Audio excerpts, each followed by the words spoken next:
city on edge. The purpose of this particular device was to kill an individual. The worst kind of criminal is a bomber. He has a carrier kill. It's up to Detective Joe Kenda to stop the mayhem before more innocent lives are lost. The boys were not the intended victims. To bring this madman to justice, Kenda must pinpoint the real target of his rage. Could this be revenge?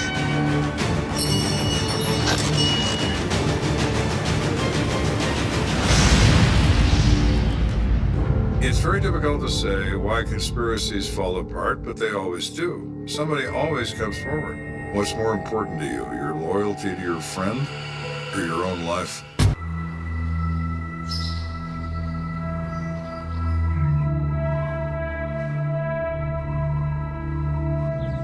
In Colorado Springs, Sundays are normally reserved for peace and quiet. Many people may be off in the mountains, doing their hiking, or just at home relaxing and doing chores.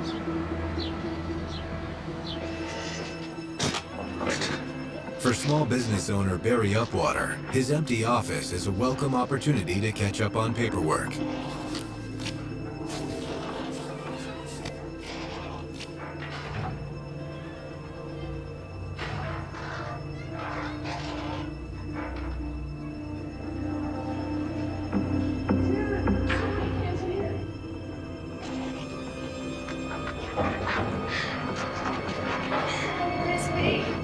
He didn't think much of it because it was just boys.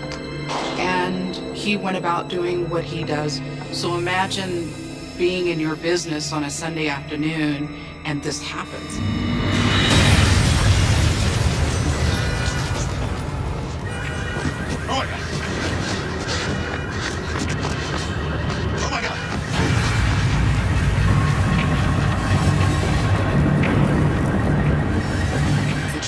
Is covered in what looks like soot, could be blood. His arms are out. What do you do? Oh my God! Are you okay? Are you okay? You hurt? My brother's in there. This young man's older brother, he had been hit by the blast of the explosion. Walk over to anyone.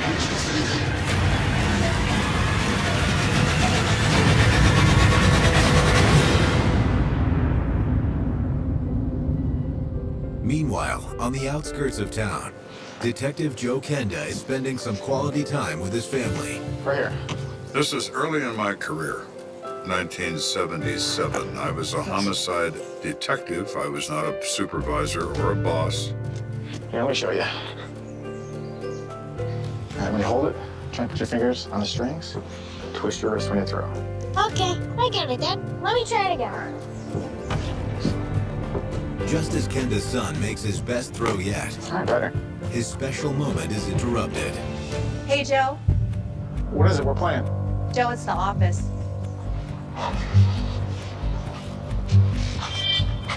Hello?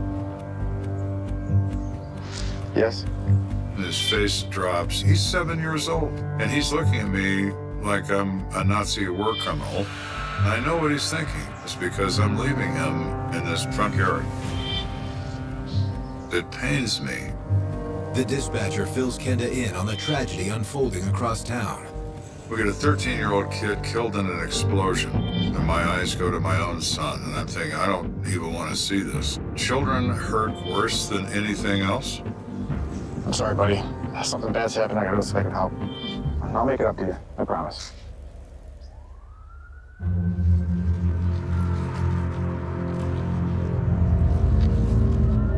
20 minutes later, Kenda arrives at what looks more like a war zone than a crime scene. There's still smoke rising from the area of the dumpster. There are fire trucks there, an ambulance, medical people. You have to check for any injuries, have civilians, clear the area out to make sure no one else gets hurt. Hey, Joe. What's up? So what's going on? So this place is a waste management facility. The explosion went off by one of their dumpsters. Bomb techs are trying to figure out now what caused it. We did have bomb squad members on scene.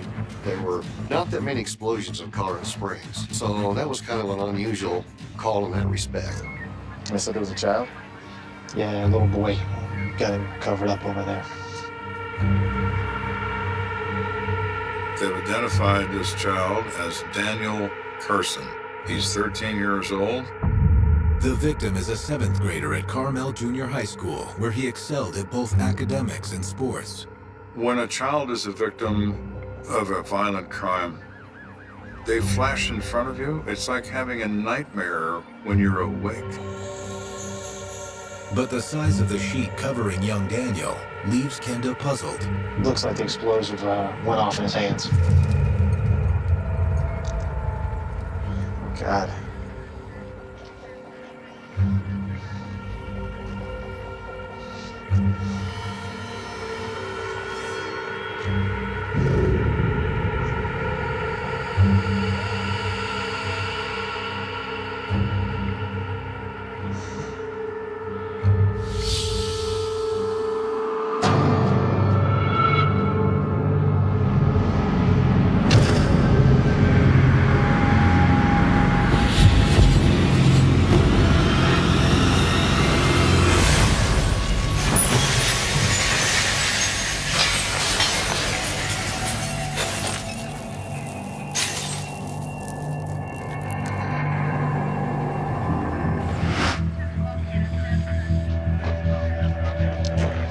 His little brother was with him. His name's John. He's a little lucky kid. He only got some shrapnel. Lucky and unlucky. Children don't understand death. They don't think it's final. They are distraught, and you can't fix it. Do you mind going down and talking to his mom? He's sitting down there in the fire truck. And, I'll take care of this up here and talk to the bomb techs. Sure, no problem. Thank you.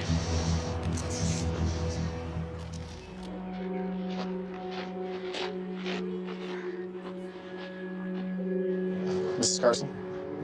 Yeah. She is still in shock from it. I want to be able to help you as much as I can. Is it okay if I speak with your son? This young man lost his brother.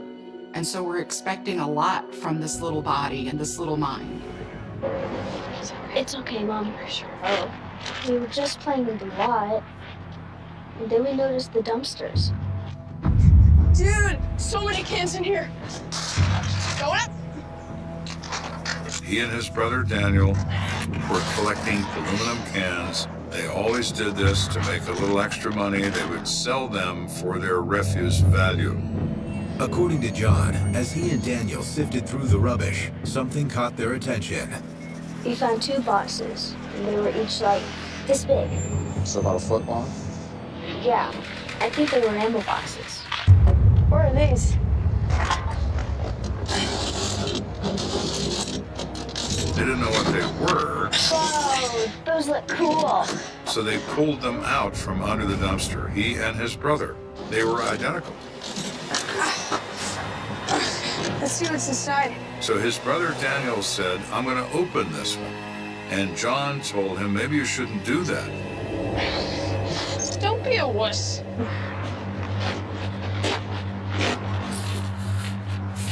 I don't know how to get into it. Daniel, put it down. And that was that moment where everything changed for that family's life. Daniel opens this ammo can.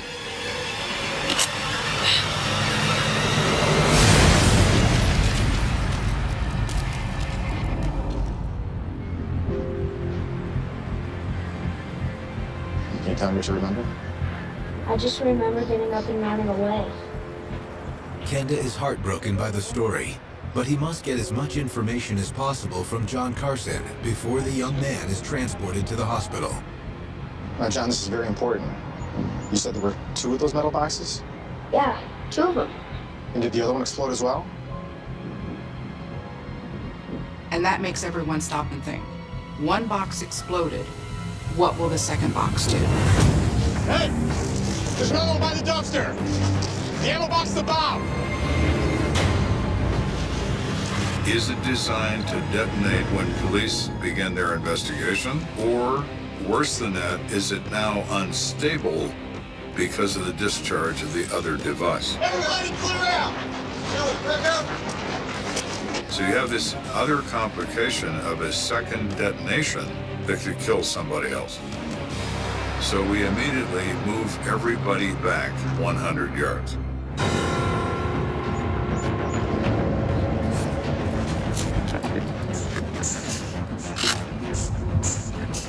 Then a bomb tech gets on a bomb suit. Will it save his life? Maybe. It's certainly better than nothing. Okay, good deal. You know the procedure. Take it easy.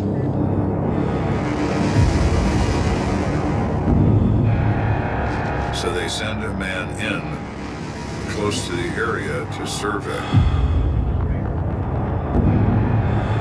What he's looking for is detonation wires, trip wires, and so on. So here we have police officers going in to personally see if that's a box that will explode when they touch it. Open it and see what's inside. It's a very tense time.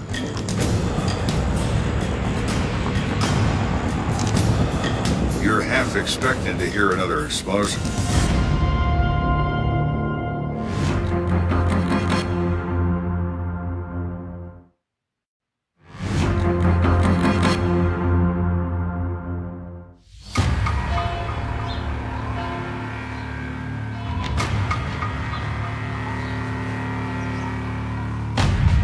We have two kids, 13, 11 years old, brothers that are looking for tin cans. Then they find a bomb. Daniel, put it down.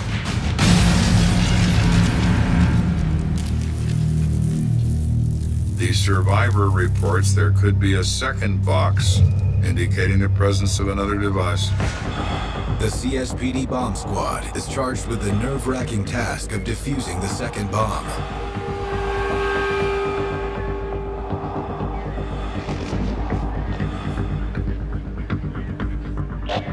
Looks like an ammo can with dynamite and a grenade fusing system inside. There's a string attached to the spoon release. 10-4. Take it easy, open it, and see what's inside. Typical. We use certain different types of devices, rendering it safe. The particular techniques that we use, I cannot discuss. You don't know what's going to happen here, and it's very distressing.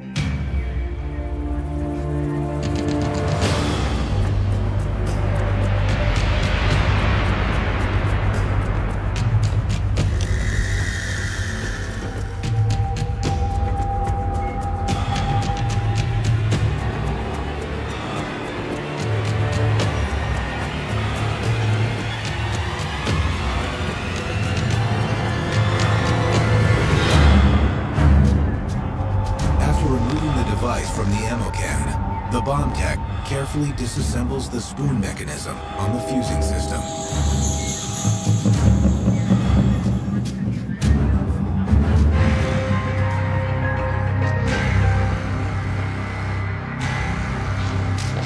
I got it. I'm gonna be all clear. Roger, all clear. All clear! All clear!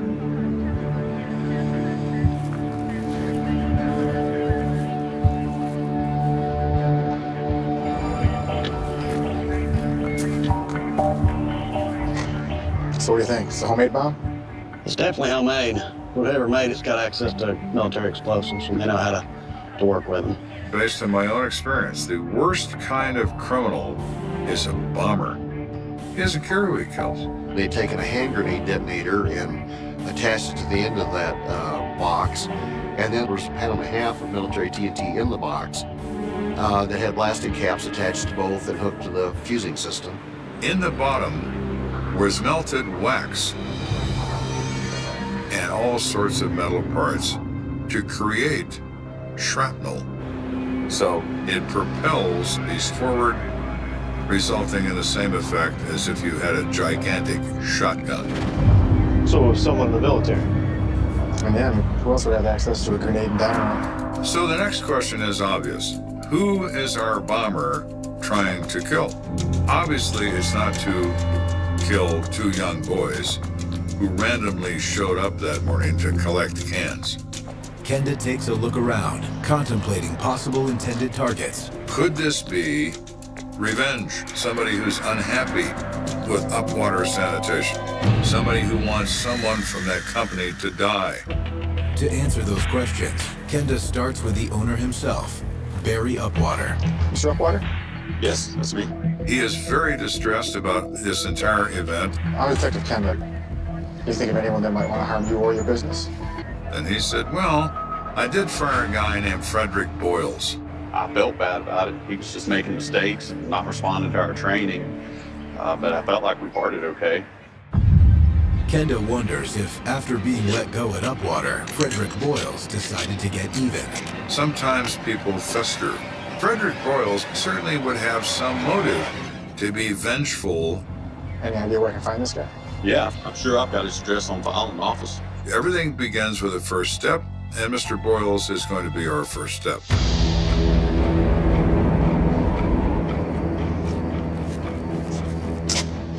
That evening, Kenda and one of his fellow detectives are knocking at 4645 Picturesque Drive.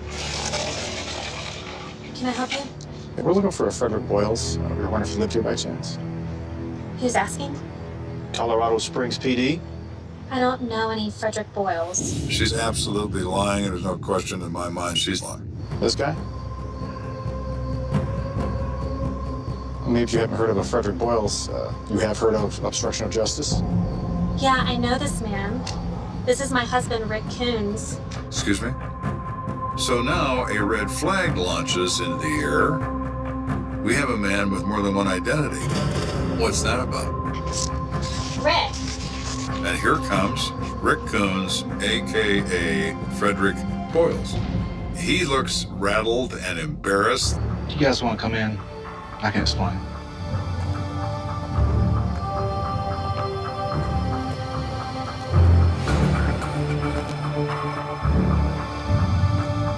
And what they soon learned is the difference in the two names was a matter of being able to rent a home. The owner of this apartment complex disapproves of people who aren't married living together.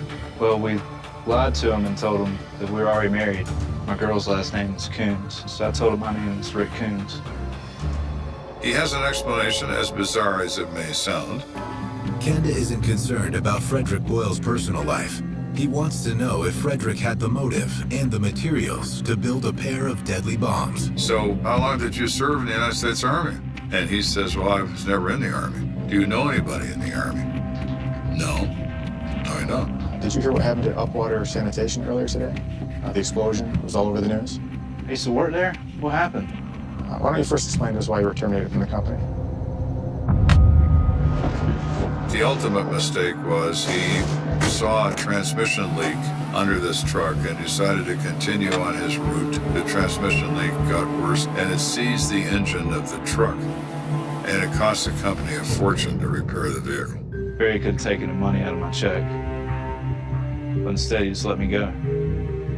That was very generous of him. He's a good man. He even helped me find another job, one where I don't drive. So, there's nothing here that says he's our bomb maker. He's not in the military. He had no ill feelings toward Barry Upwater. His bizarre story about his identity is neither here nor there. You can be Captain America if you choose to be. It's a free country. With this once promising lead now a dead end, Kenda and one of his fellow detectives return to the station to put their heads together. But as the detectives discuss their next move, a new lead presents itself. 10-4, be right there. The guy has walked into the front lobby of the police station, whose name is Robert Husher. He's a former employee of Upwater Sanitation. He knows about those bombs, and he's a former military guy. Oh my. This is almost too good to be true.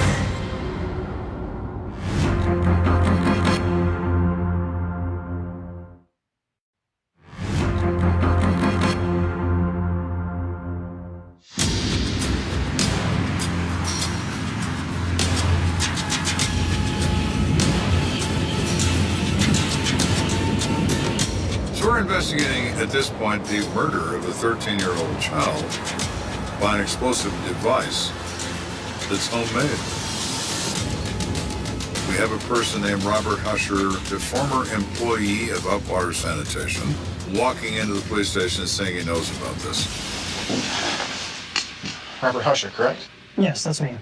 I hear you have some information on the bombing that happened earlier. Yeah, I'm over at Upwater every week. I thought you said you didn't work there anymore. He would put his garbage in the dumpster in front of Upwater Sanitation routinely. So a few days before this explosion, he notices 2 military ammo cans under the dumpster. He thought they might make toolboxes.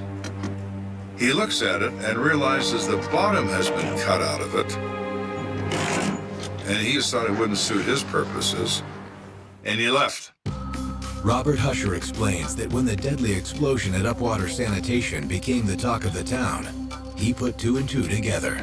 I think that those boxes were used as the bombs. I touched them. Since you're alive. Lucky for you. The kid who touched him wasn't so lucky. Kenda wonders if Robert Husher, like former colleague Frederick Boyles, might have built the 2 bombs as payback for being fired from Upwater. What if he's trying to explain the presence of his fingerprints on the device that didn't explode? And he is involved in this. Well, I appreciate your willingness to come in. Would you also be willing to take a lie detector test as well? A lie detector? A lie detector test? He's now thinking, I could go to prison. He just began to unravel the nerves. And that's something that a lie detector test doesn't like. Oh, you don't like the polygraph, Mr. Husher? How come? What are you not telling us? Kenda is beginning to believe Robert Husher may be a viable suspect, but he also knows Mr. Husher isn't in the right frame of mind for taking a polygraph. So we can't possibly test him in his emotional state. Relax, Robert. Why don't you stay here with Detective Jackson? I'm gonna go make a couple phone calls. We go back to Barry Upwater. Mr. Upwater? This is Detective Kenda. Yes, I have a Robert Husher here down at the station. I understand he used to work for you? Oh, yeah. A sterling employee. I really like that guy. I certainly understood his reason for leaving. I'm just sorry to lose him. Based on Kenda's conversation with Barry Upwater, it seems Robert Husher was telling the truth. He came of his own volition. He answered the call to be a good citizen.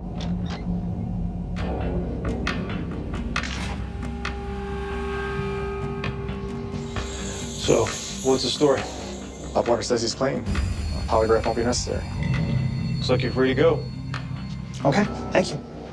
So nothing about Mr. Husher is any more than ultimately a dead end.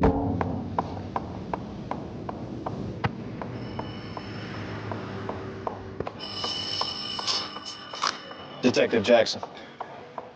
Yes, sir. So we're sitting on our hands wondering what to do next when ATF calls a cleaning crew in a government-owned property in town, and they discovered a 1-pound block of TNT in the garage. Well now, that could be significant. 20 minutes later, the detectives pull up to the site of the abandoned house. How you doing? Did you find anything in the search? Nope. In fact, this place doesn't look like it was used to manufacture bombs or anything else. Just a storage site. But we did find a lot of dynamite. Army issue? Yep. Really? Yes, sir. Did you check the lot number? When the manufacturer makes the explosives, they put a lot number so it can be traced back, and they can tell law enforcement when that batch was made, who it was sold to, and where it was shipped to. There's just one problem with the TNT found at the crime scene. There are no numbers. They've been removed by scratching them off with a blade. So there's no way to connect them. This guy certainly knows how to cover his tracks. Is there any test you can do? I can send it to the chem lab for some work. And even though the lot numbers don't match back to the Upwater explosion, ATF does recognize the numbers from another recent incident. An ATF agent purchased a 1-pound block of TNT in an undercover sting operation from the same lot number and they have a person under arrest.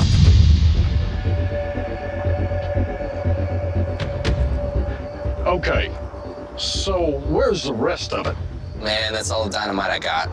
Well, where did you get these? Some guy named Bob McWalters. He says that Bob McWalters is in the United States Army, has access to untold amounts of explosives, and believes that Bob is an active black market in explosives and bomb making in Colorado Springs. Shortly after sunrise the following morning, Colorado Springs PD and ATF converge on the mobile home where Robert McWalters lives. It's a guy who deals in explosives and tripwires and grenade fuses. You use an extra amount of caution when you approach this place. There's a car parked here. I think he's in there. Well, hey guys, just hang tight back here for a few until we clear the area. When it's safe to come up, I'll let you know. You never know if this is going to be life or death or a pleasant conversation. It's the nature of police work. You prepare for the worst and hope for the best. Bob, come out with your hands up now!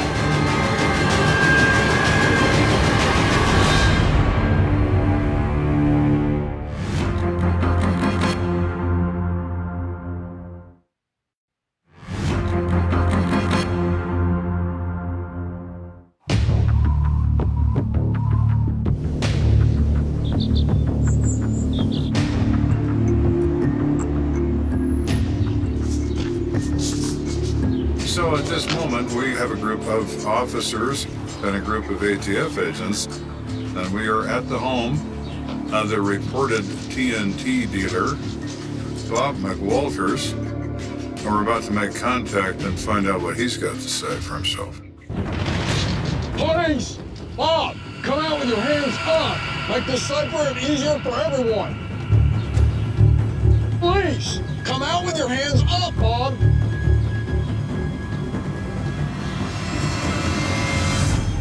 On your knees. Put your hands on your head. Covering.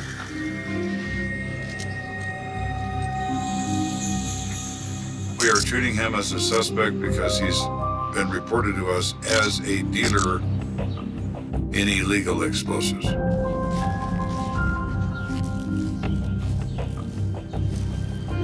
We're here because we know about the dynamite. Have you been stealing bomb materials from the Army and selling them to the public?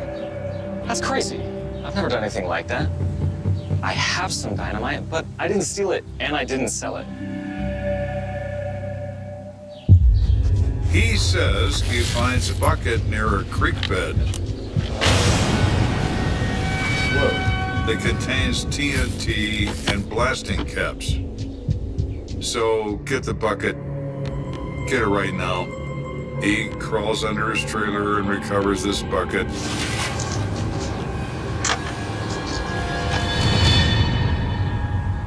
There are fuses in the bucket, which are explosive devices. There's no TNT. What happened to the TNT, Mr. McWalters? I think we need to continue this conversation at our house, Bob. Let's take one.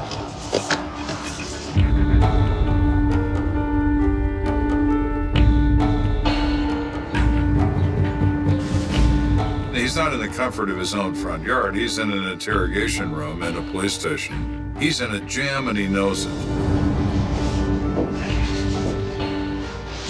So, Bob, that bucket you showed us had fuses in it. He's committed a felony by producing this bucket. I'm really sorry, guys. I've been lying to you.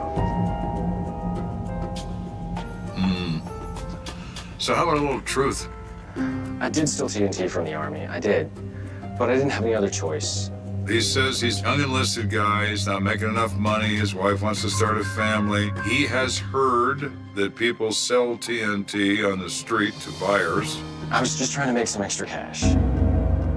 It was dumb. What about the bomb that blew up the kid? It was on the news. Have you seen it? 13-year-old kid named Daniel Carson? I don't know anything about that. Really, truly, I promise. Has he committed a crime? Yes. Did he commit this crime? I'm not sure about that. Nice doing it. It's not clear what motive Bob McWalters would have to actually plant the bombs outside Upwater Sanitation. So Kenda decides to do a background check.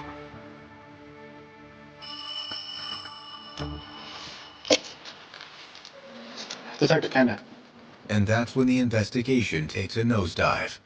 Do you know how we had the black market TNT we found chemically tested against your bomb? Yes? Well, the results from it are in. And? There is no match.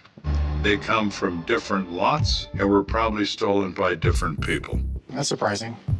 I mean, how common is TNT in this town? Apparently, more common than we thought. Well, I appreciate the help. Thanks. Bye. So our McWalters connection blows off into the wind. What he removed was not what was used to build these bombs. So we are back to the beginning. Who took it? Though Bob McWalters is still on the hook for illegal possession of explosives, all Kenda knows is that the material used in the bombing at Upwater was Army issued. In a military town like Colorado Springs, that doesn't exactly narrow down the list of suspects. Anyone that lives in the city limits and even beyond could be responsible for this. We have no idea. So what is the intention of these devices? Were they built for a purpose and then simply abandoned? Are they some sort of prank that never got concluded? From our determination, Upwater Sanitation is not the intended victim of anything. With no motive, no suspect, and a single lot of TNT as evidence, the case against the mysterious bomber loses momentum. For the next few years, a lot of leads come in, but none of it turns out to be anything. This case goes cold. Cases can go cold, not because the perpetrator is a genius, because they're just lucky. No one is more devastated by the case's lack of progress than the family of young Daniel Carson. I can't imagine losing a child and being okay with not understanding why it happened or who did it. It wasn't one that I'm sure the homicide team forgot about. A 13-year-old child. Very disturbing. But you do what you can do. You cannot do the impossible. You cannot create something from nothing.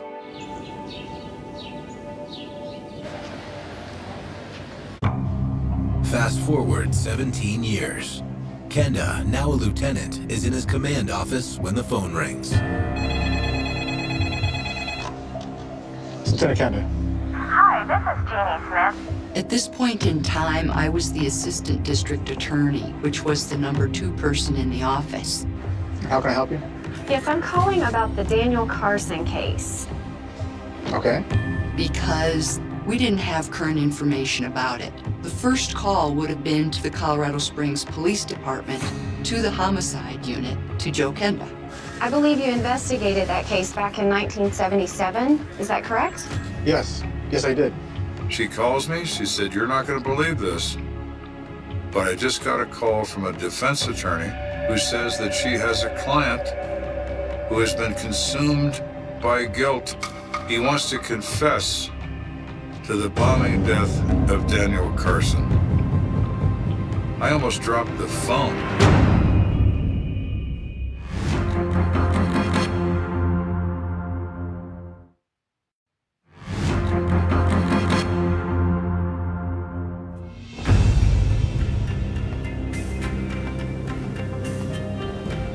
So here we are. It is now 1994. 17 years after Daniel Carson finds this device. So this fellow, whose name is Stephen Cassidy, realizes that guilt is a terrible thing, and he decides he can no longer live with his. He comes forward and claims to be the person responsible.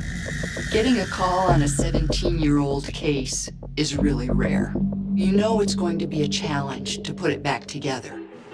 So you've got him at your office right there? Yes, he's here. Can you transfer him over to one of our interview rooms and I'll be right there? Certainly, I'll do that. Thank you. Bye.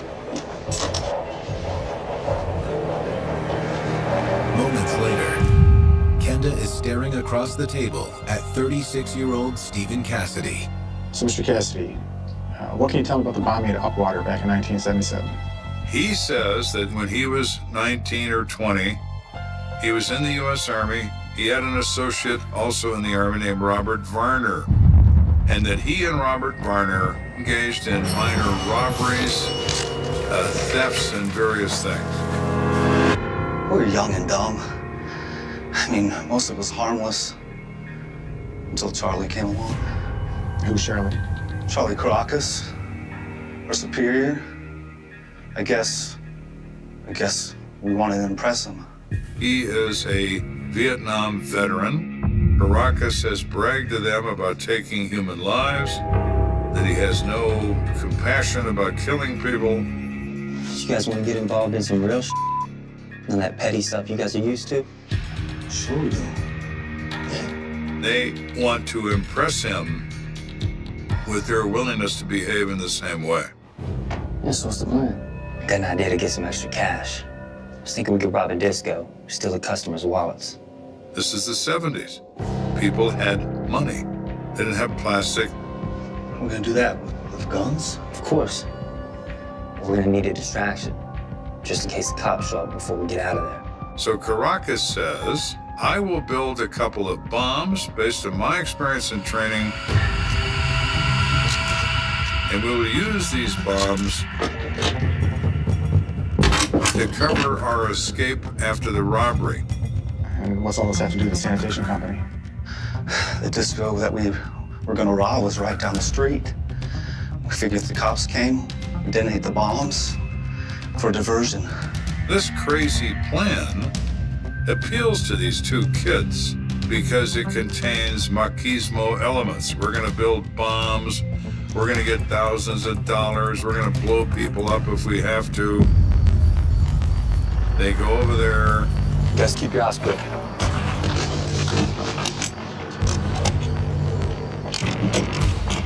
Caracas takes the bombs and he puts them under a dumpster in front of the garbage company. They planned the robbery and did dry runs to see how the timing would work and whether or not there was going to be any impediment to carrying out their plan. But according to Stephen Cassidy, the robbery never made it past this initial planning phase. Caracas bailed. He just didn't want to do it anymore. I think he realized that the security was much higher than we thought it was going to be. They assume Caracas returned and recovered the devices from the dumpster.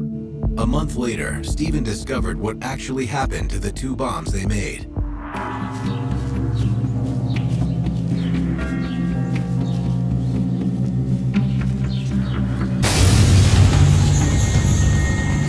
He hears the bombing and where it is. And he just knows that Caracas never went back and recovered him, as some little kid blew himself up with it. It was horrible. We all knew, but no one said anything about it. Kenda listens carefully as 17 years of guilt pour out. But the investigation isn't over yet.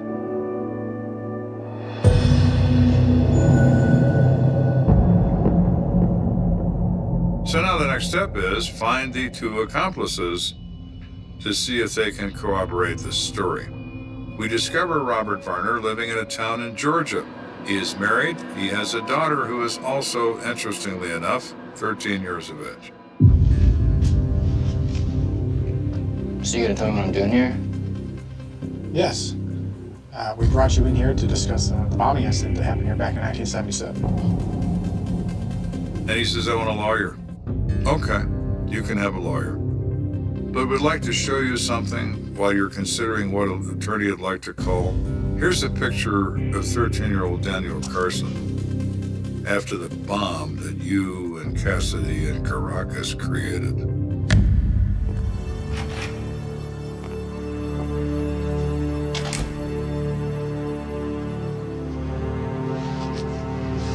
And then he really breaks down. He confirms to a T what Mr. Cassidy told us, detail by detail. And Caracas is the mastermind. He is responsible for the plan. Stephen Cassidy and Robert Varner plead guilty to first-degree murder. Due to their cooperation, Varner is sentenced to 3 years in prison, and Cassidy receives 2 years of probation. But bringing the crime's ringleader, Sergeant Charles Caracas, to justice proves a more difficult task.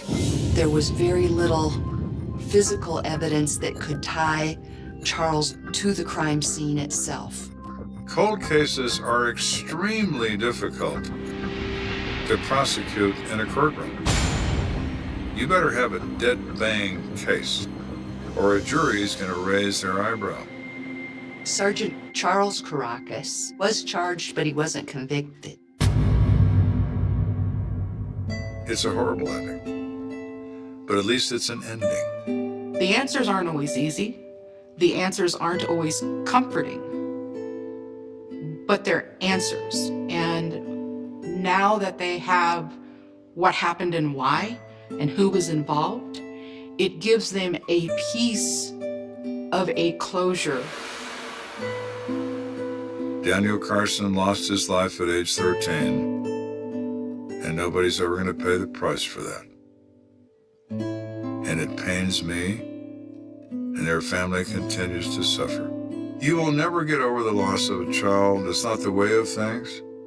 Your children are supposed to bury you, not the other way around. The night was thick with fog, the kind that turns streetlights into blurry halos and muffles the city's pulse, hiding secrets between shadows.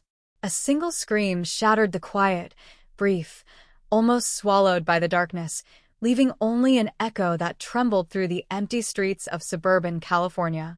It was April 12th, 1998, and the world as Jessica Marlowe knew it would never be the same. She had stepped out to fetch the morning paper, routine, mundane, the kind of ordinary life that made people feel safe, unshakable.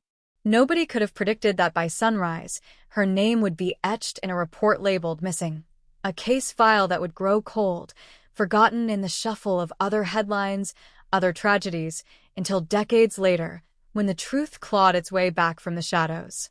The neighborhood remembered the day. Lawns freshly mown, cars parked at precise angles and driveways, the smell of coffee drifting from open kitchen windows. And then the disappearance. No witnesses. No forced entry.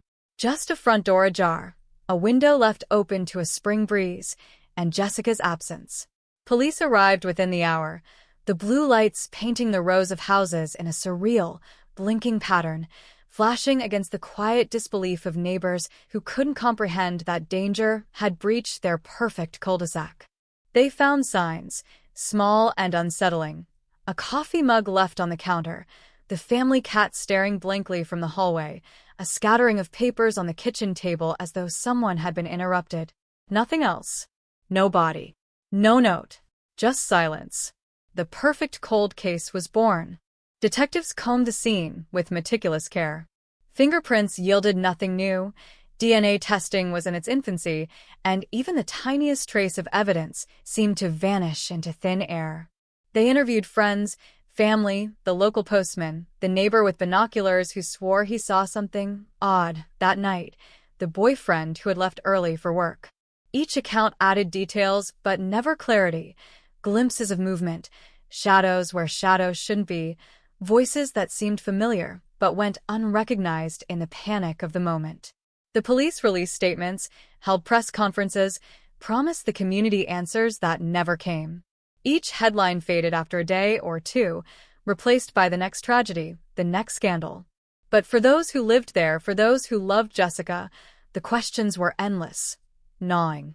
Years passed. The case file grew thick with yellowed paper and photographs with captions in fading ink. Cold case. Missing girl. 25 years of silence.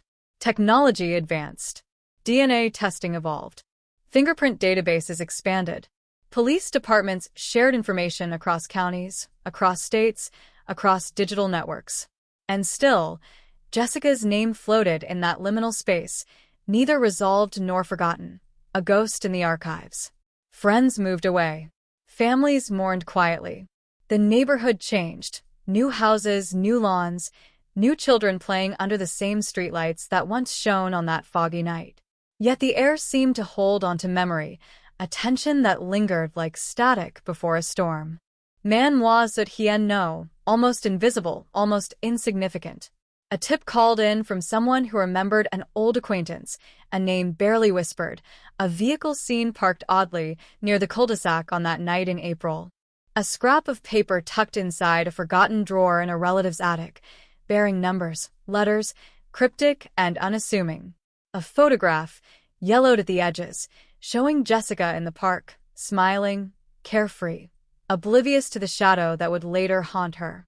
Each discovery seemed minor, trivial even, yet to the investigators who refused to forget, these fragments formed a lattice, a pattern emerging from the fog of time. The sense of urgency returned, fueled by frustration, by guilt, by the haunting conviction that somewhere, somehow, the truth had been waiting patiently to be revealed. Witnesses long silenced by fear or age began speaking again. Names emerged from whispered conversations, from social media posts, from the unexpected reconnection of lives that had drifted apart. The pieces began to move in ways no one could have predicted. The initial investigation's gaps, once seen as dead ends, were re-examined under new lenses, under the scrutiny of modern forensic science. DNA databases, once limited and primitive, now spoke with clarity, identifying what had remained a phantom for decades. Surveillance footage from local businesses, once discarded, now digitized, enhanced, revealing movements, vehicles, and faces never considered before. The past seemed to pulse, alive again, refusing to be ignored. Family and friends felt the shift immediately, a surge of hope tempered by the fear of disappointment. Every phone call, every visit from detectives, every new report carried weight. Was this the breakthrough? Could this finally solve the cold case that had haunted them for a quarter-century? They remembered Jessica's laughter, her habits, the way she left notes for herself and for others, mundane yet intimate clues to a life interrupted. Each memory became a thread, guiding investigators like a fragile map through the labyrinth of time, pointing to truths obscured by decades of silence. The community, once numb to the long unsolved mystery, stirred. Articles resurfaced online. Podcasts dissected old reports. Neighborhoods that had moved on were suddenly reminded that beneath the surface of their ordinary lives lay darkness, and that darkness had a name, and perhaps even a face. Fear mingled with fascination. Parents whispered warnings to children who had no memory of the event. Friends compared stories, aligning recollections, cross-referencing minor inconsistencies, with growing excitement and dread. Even strangers felt the pull. The story of Jessica Marlowe, the missing girl of 1998, transcended the local news, becoming a symbol of unresolved tragedy and the persistence of memory. And in the midst of it all, investigators closed in, piecing together threads long neglected. They identified discrepancies in witness accounts, small misalignments that now suggested a new timeline. Physical evidence, stored in climate-controlled rooms, was reevaluated. Microscopic traces, once dismissed as inconclusive, now linked individuals and locations with undeniable precision. The technical language of forensic science became a weapon against time itself, unraveling the narrative that had been held in stasis for 25 years. Suspicion fell on familiar faces, then distant ones. Every lead, every fragment, every whisper became critical, a pulse of life in a case that had been all but forgotten. Yet the tension never eased. Each revelation carried shock, disbelief, and the haunting possibility that the truth would be far worse than imagined. Neighbors remembered the unease that first night. They remembered their instincts, the subtle details they had ignored, the fleeting shadows in windows, the noises mistaken for wind or animals. Now, those details gained weight, gravity, becoming pieces of a puzzle they never thought they'd complete. The investigation had become a narrative of obsession, one that intertwined with memory, fear, and the relentless march of time. And as the pieces began to fit, as the outlines of the long-concealed reality emerged, the cold case pulsed with life again, demanding to be acknowledged, demanding that the 25 years of silence be shattered by revelation, by confrontation, by the ultimate unmasking of the killer who had lurked in the margins of the past. The investigation pressed forward like a pulse, erratic, insistent, refusing to let go of the 25-year-old mystery that had become a fixture of the community's subconscious. Detectives returned to the streets of that fog-choked neighborhood, walking the sidewalks where Jessica had vanished, scanning the angles of driveways, the spacing of trees, the positioning of mailboxes, everything meticulously measured, cross-referenced, examined with the intensity of a surgeon inspecting tissue. They interviewed new residents, old neighbors, anyone who had arrived or remained through the years, asking the same questions over and over, drilling into memories long buried, trying to uncover details that had been overlooked, misremembered, or deliberately hidden. Every response, every hesitation, every flicker of recognition became significant, coded in the language of human behavior that only patience, experience, and obsession could translate. New technology brought new eyes.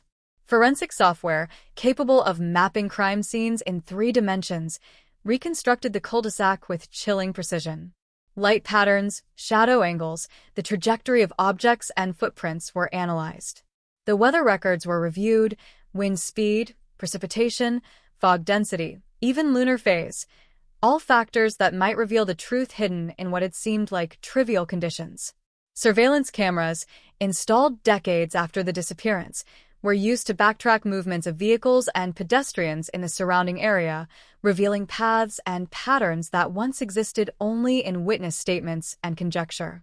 Every detail, every pixel, every fragment of data became a piece of a puzzle that refused to fit neatly, teasing the investigators with glimpses of answers just out of reach.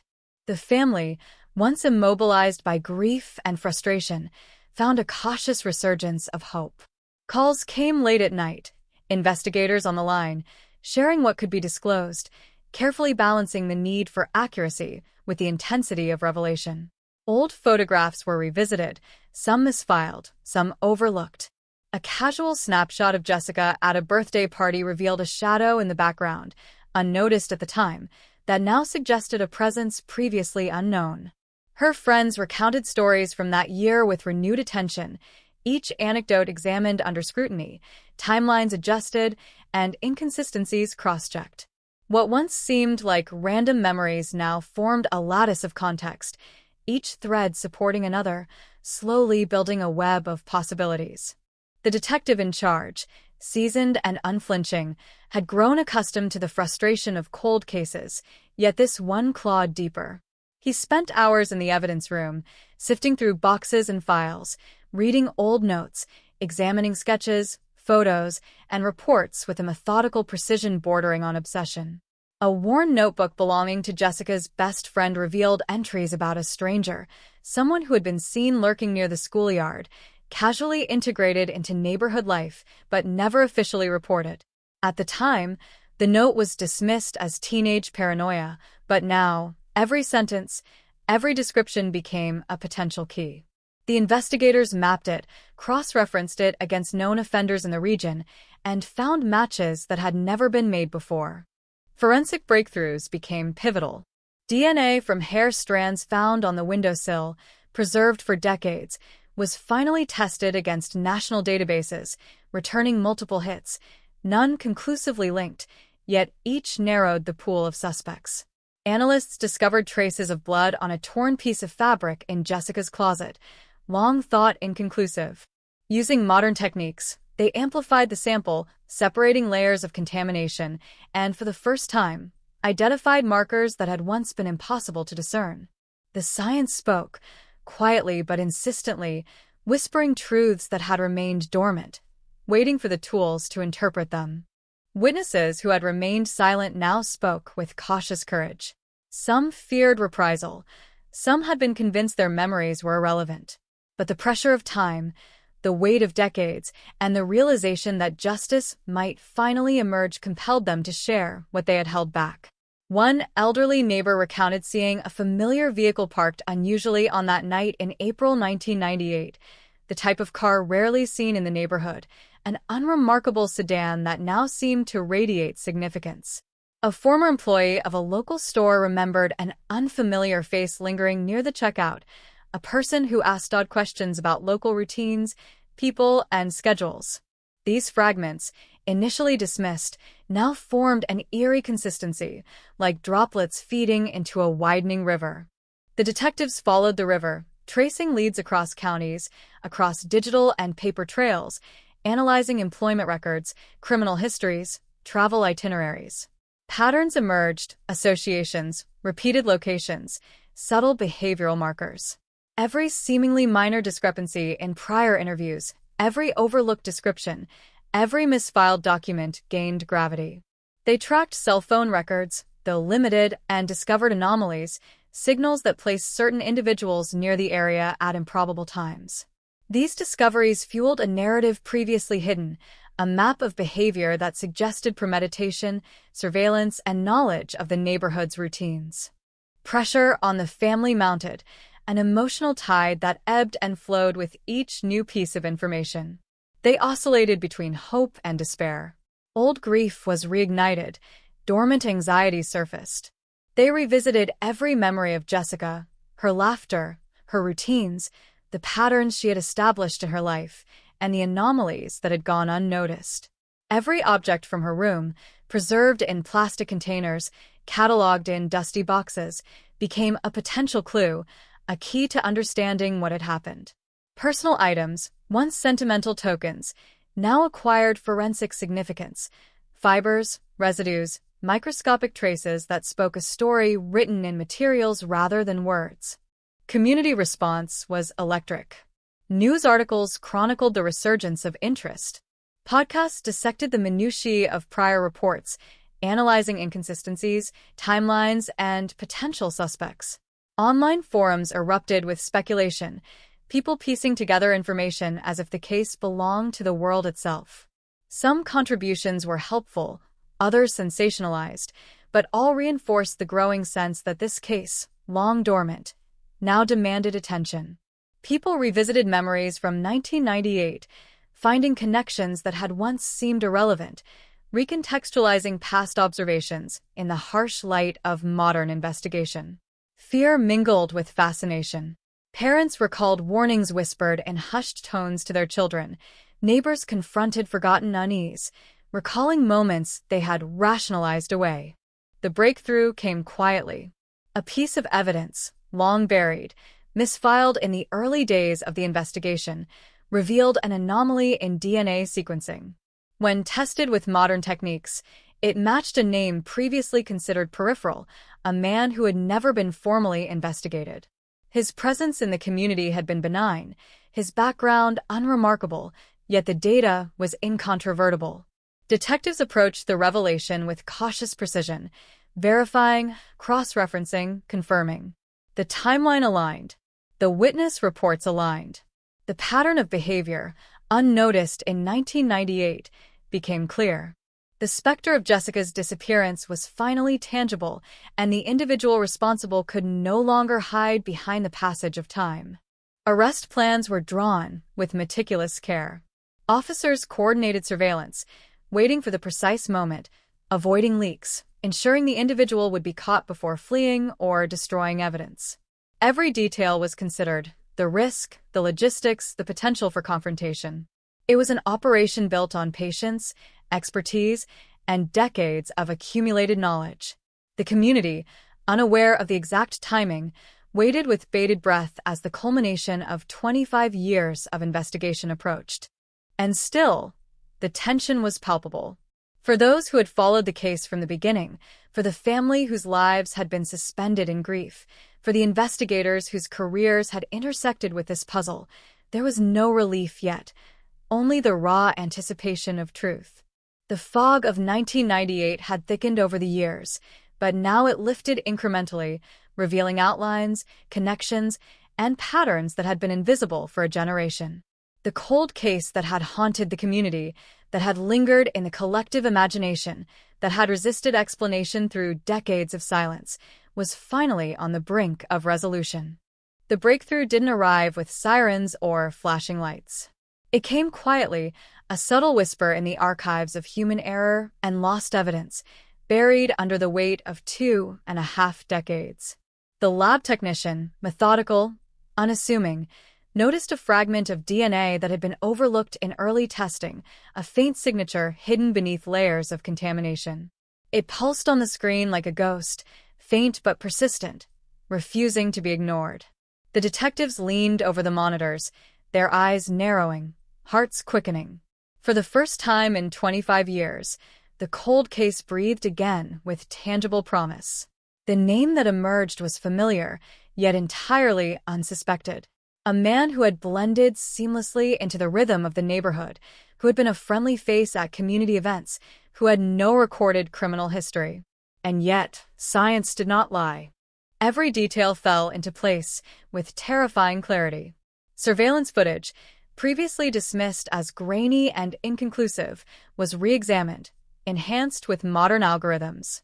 A vehicle previously considered irrelevant now appeared on multiple frames, parked at odd hours, idling near the cul-de-sac, seemingly innocuous, but curiously stationary. The investigators traced its registrations, connections, and ownership, revealing a pattern consistent with the movements of a person intimately familiar with the area, someone who knew its routines, its blind spots, its vulnerabilities. Each new detail confirmed what the DNA had whispered, and the detectives felt a surge of vindication tempered by dread. This man, once invisible, had orchestrated terror in plain sight. Family and friends were summoned carefully, updated with precision, shielded from details that could overwhelm. The weight of anticipation pressed on them. Decades of grief, confusion, and lingering hope converged into a tense, almost unbearable focus. Memories of Jessica returned with vivid intensity. Her morning routine, the small rituals of daily life that had once seemed ordinary, now replayed with haunting precision. The coffee mug left on the counter. The newspaper folded neatly on the porch. The cat staring through the window. Each small artifact became a symbol, a testament to the life interrupted, the absence that had haunted an entire community. Emotional tremors ran deep, anxiety mixing with cautious optimism. The detectives coordinated with federal agencies, ensuring every step adhered to procedural accuracy. The suspect's background, now under scrutiny, revealed patterns previously unnoticed, employment changes that coincided with significant local events, movements through multiple counties, contacts that intersected with peripheral witnesses whose statements had been overlooked in 1998.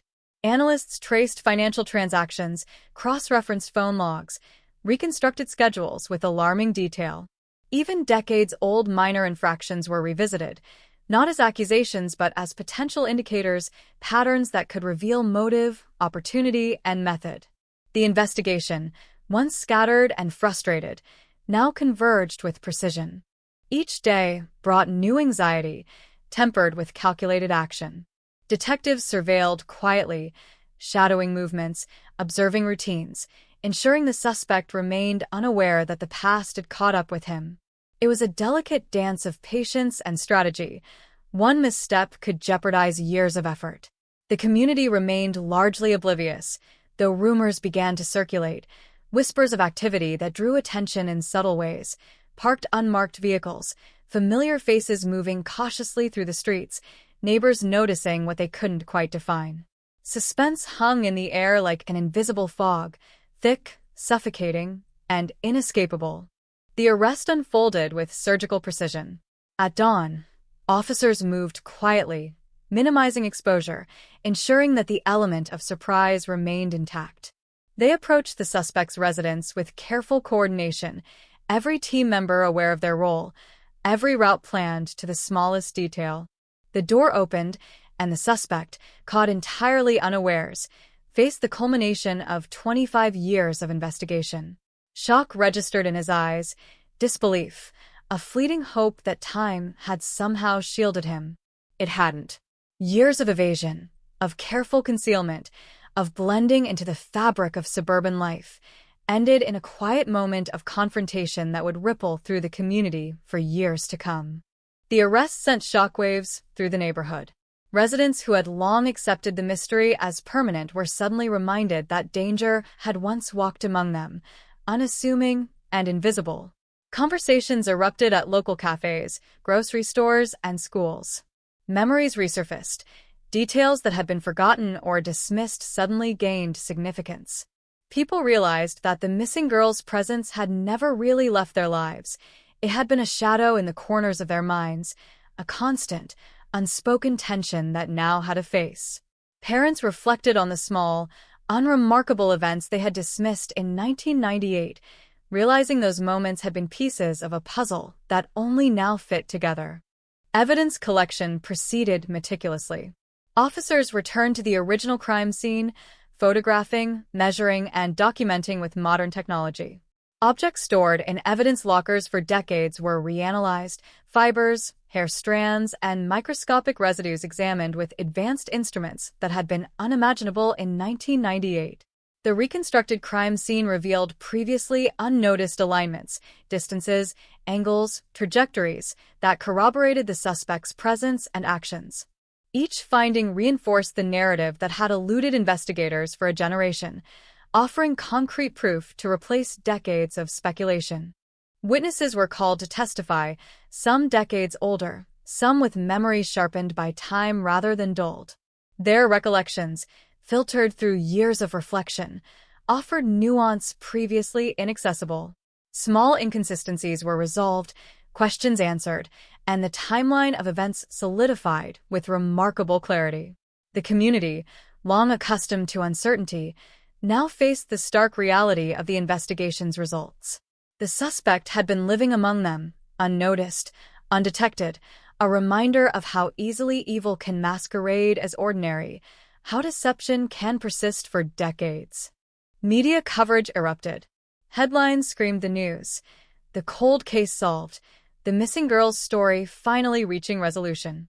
The combination of DNA, technology, and relentless detective work captivated national attention.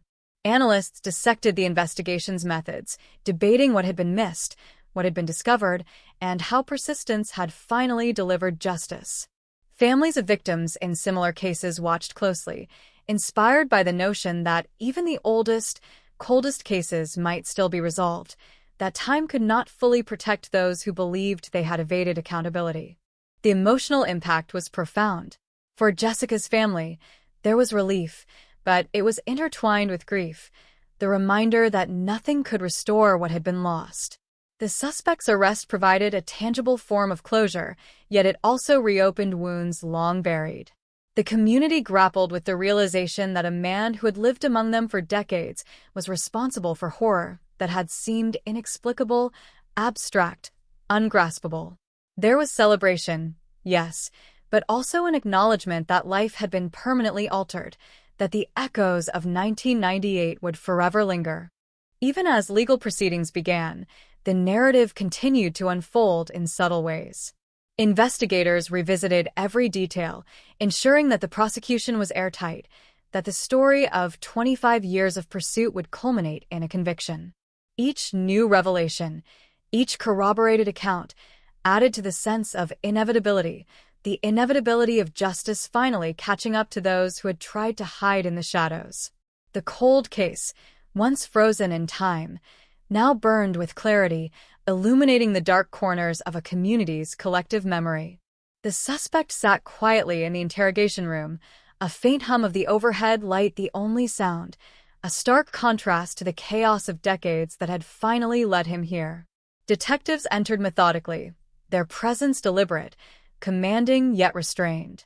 Every gesture, every glance, was calculated to elicit a response, to break the barrier that had allowed him to hide in plain sight for 25 years. The air was thick with tension, the kind that presses on the chest and tightens the throat, a suffocating mixture of anticipation and dread. They didn't need theatrics. The evidence spoke louder than any raised voice, any dramatic display. DNA, surveillance, timelines, witness statements, it was a fortress of fact, unassailable, undeniable. The questioning began slowly, almost conversationally, probing the edges of memory, testing reactions, observing microexpressions. Each pause, each hesitation, each inflection became a map of guilt and concealment. The suspect's eyes flickered, subtly, betraying thoughts he had hidden for decades. Names and places, once carefully shielded, now surfaced in fragments, piecemeal, the detective guiding without pressure, letting the weight of truth crush the defenses built over a lifetime. It was psychological precision, a dance of intellect, patience, and moral force, designed to crack the armor of denial. As the confession unfolded, it was not cinematic, not grandiose. It was quiet, almost mundane, yet profoundly disturbing in its clarity. Details emerged, precise movements, knowledge of the neighborhood, interactions with Jessica, the meticulous planning that had masked intent beneath ordinary appearances. The suspect recounted actions with unsettling detachment, each statement a revelation, each pause a confirmation. Investigators documented everything meticulously, the recorder capturing the cadence of guilt, the subtle tremor in the voice when the weight of reality finally pressed upon him. The story, once fragmented and speculative, now had coherence, a narrative constructed in the shadows, executed with clinical precision, now laid bare under the harsh light of accountability.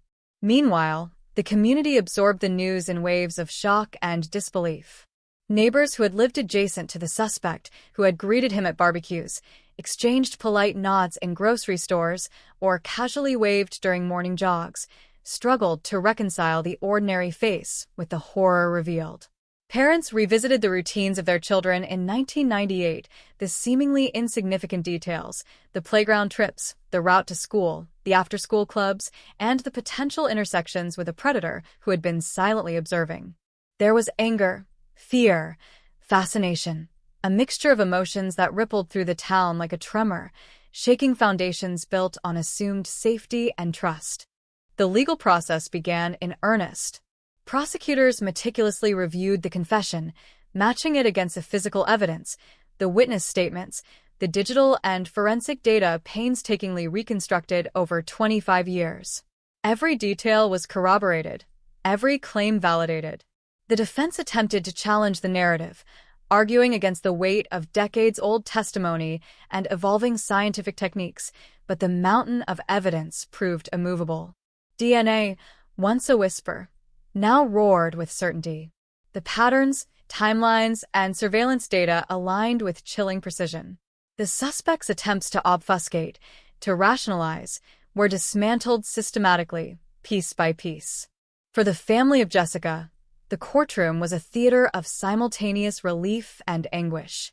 Every detail, every description, every revelation brought her life vividly back into focus. The laughter, the habits, the dreams extinguished by violence. Tears mixed with a sense of vindication. Decades of uncertainty, grief, and silent hope were given form and context.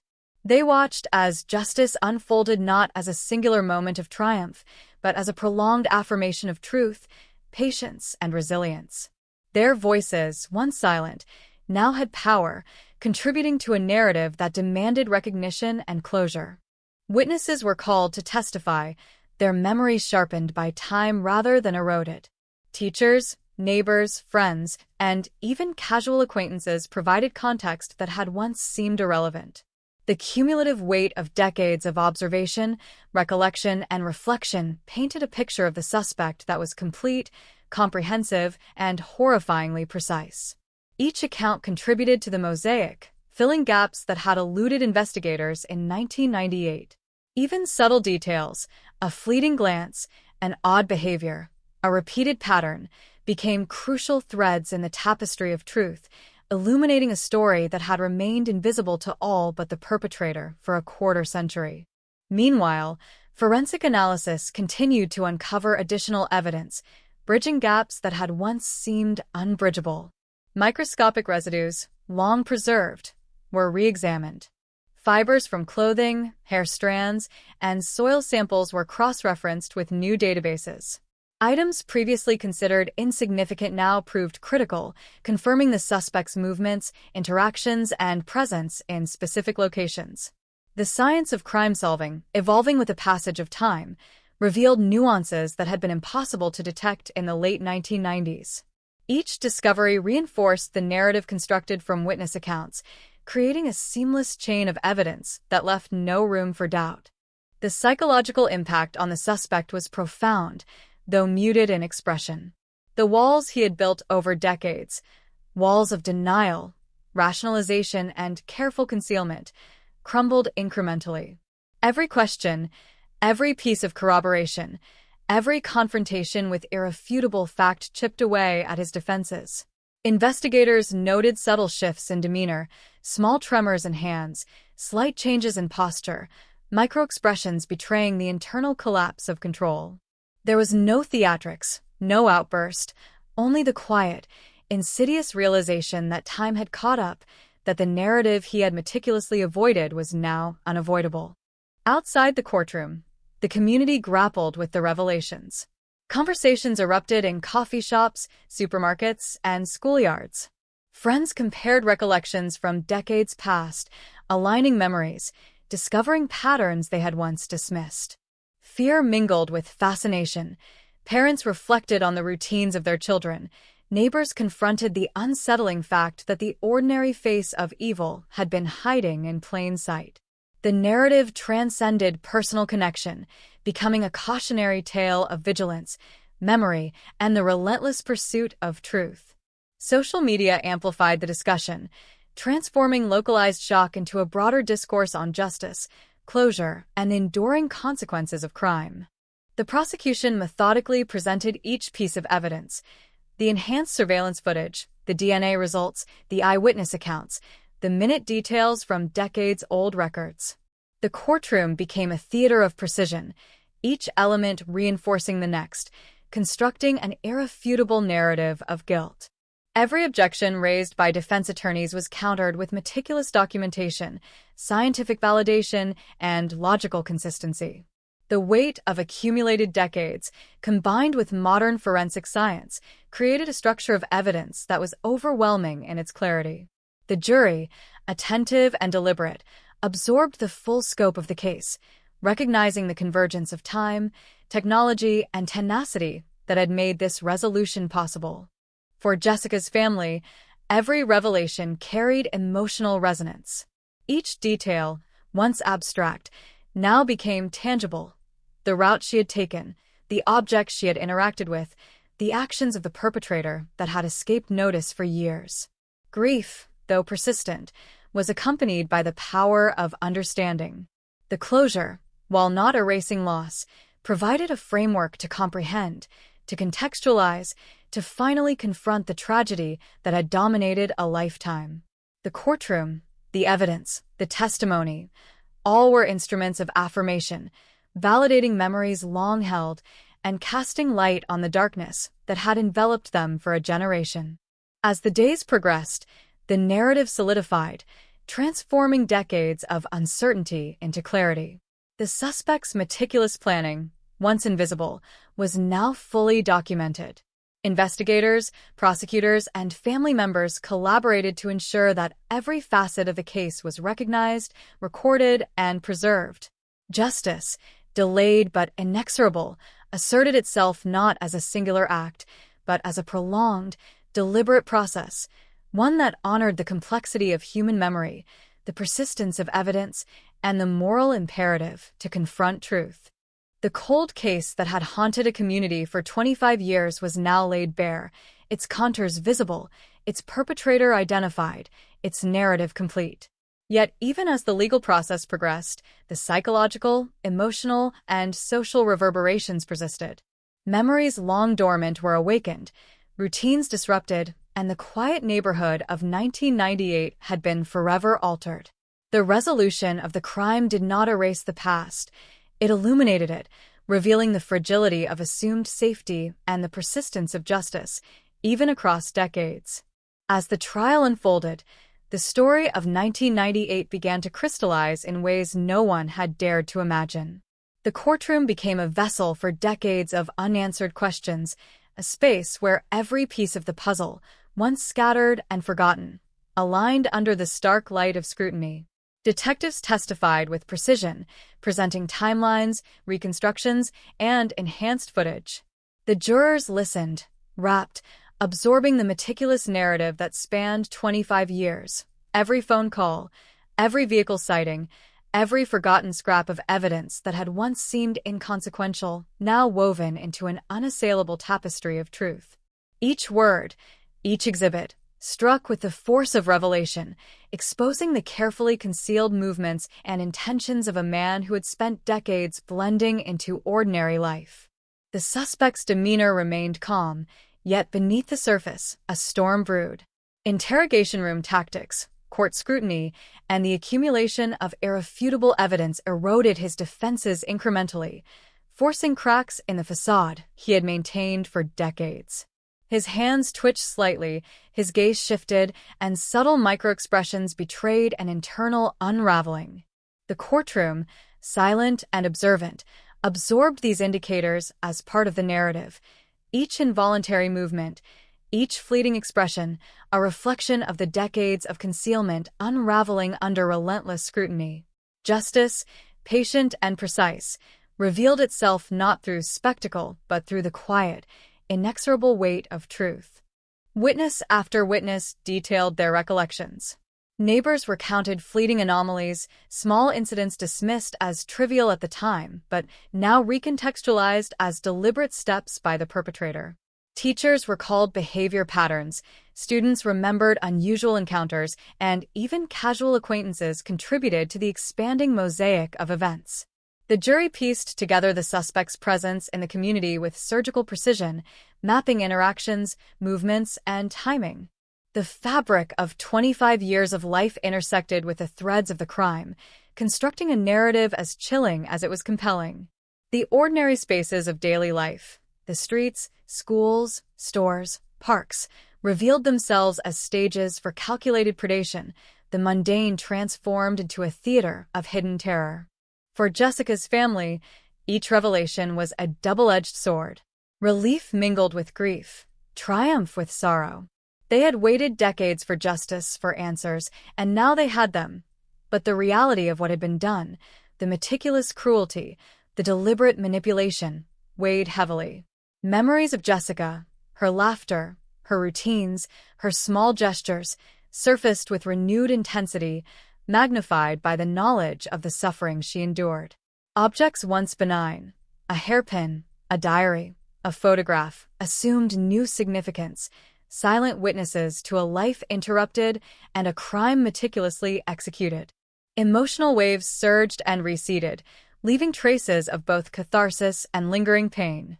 The evidence, painstakingly gathered, painted a portrait of deliberate, premeditated crime. Investigators detailed the suspect's knowledge of neighborhood patterns, his monitoring of routines, and the careful orchestration that allowed him to act undetected. Minor inconsistencies from witness statements gained profound significance when aligned with forensic findings, creating a synchronized chain of events that spanned hours, streets, and neighborhoods. Each revelation demonstrated not only the meticulous nature of the crime but also the resilience of investigative work, how patience, modern technology, and the dedication of countless individuals could unearth the truth even decades later. Media coverage intensified, amplifying the story beyond the local community. National outlets dissected the investigation, highlighting the integration of modern forensic methods with persistent detective work. Podcasts and online forums speculated on motives, discussing the psychology of the suspect, the patterns of predation, and the impact on the community. The narrative captivated the public imagination, a story of delayed justice, persistence, and the interplay between human memory and technological advancement. The case transcended geography, becoming a symbol of hope for other cold cases, demonstrating that even after decades of silence, truth could emerge. Psychologists and criminologists weighed in, analyzing the suspect's behavior, the prolonged evasion, and the integration into community life. They discussed the predator's ability to mask intent, the psychological mechanisms that enabled decades of concealment, and the subtle signals often overlooked in everyday interactions. Their insights added depth to the courtroom proceedings, contextualizing actions and motives, framing the crime within broader patterns of human behavior, and providing clarity for jurors and observers alike. The science of understanding criminal psychology complemented the empirical evidence, bridging gaps between fact and comprehension. Within the courtroom, the suspect's motives became increasingly clear. While initially obfuscated by years of denial and manipulation, his actions, reconstructed through evidence and testimony, revealed a chilling pattern of obsession, opportunism, and control. The victim had been carefully selected, her routine studied, her environment monitored, all orchestrated to exploit vulnerabilities while maintaining the appearance of normalcy. Each act, each step, demonstrated a calculated approach to concealment and predation. The clarity of motive, combined with the weight of evidence, created a compelling narrative of accountability that could no longer be contested. Outside the courthouse, the community grappled with the emotional reverberations. Conversations resurfaced, stories of 1998 retold, examined through the lens of newfound knowledge. The ordinary events of daily life, the route to school, the neighbor's routine, the unremarkable presence of a familiar face, were reinterpreted as components of a complex, hidden narrative. Fear and fascination intertwined, reshaping perceptions of safety, trust, and vigilance. Parents reassessed routines, neighbors reevaluated interactions, and the collective consciousness acknowledged that evil had been present in subtle, insidious forms, invisible to the casual observer. For the family, the culmination of the trial brought a nuanced closure. The acknowledgement of wrongdoing, the validation of years of persistence, and the irrefutable presentation of truth provided a framework for emotional reconciliation. Grief, though enduring, was transformed by the recognition that justice had been served, that the perpetrator could no longer escape accountability. Emotional processing unfolded over time, guided by therapy, community support, and the affirmation provided by a legal system that had, at last, fulfilled its role. The resolution was not absolute healing, but it was the reclamation of narrative control, the transformation of uncertainty into documented reality. As the jury deliberated, the weight of the past converged with the immediacy of the present. 25 years of unanswered questions, speculation, and frustration culminated in a period of intense scrutiny, reflection, and anticipation. The physical, emotional, and psychological pieces of the case, meticulously documented and corroborated, formed a coherent, irrefutable picture. Every fragment of evidence, every witness statement, every forensic analysis coalesced into a singular, undeniable conclusion. The cold case, once frozen in time, now existed in clarity, demanding recognition, acknowledgement, and consequence. The sentencing, when it came, was a solemn affirmation of accountability. The suspect, now fully confronted with the totality of his actions, received the legal consequences commensurate with the decades-long evasion of justice. The courtroom absorbed the weight of finality, a collective exhale after years of tension, uncertainty, and anticipation. For the community, the event symbolized closure, though it could not erase the memory, the fear, or the lingering shadows that had persisted since April 1998.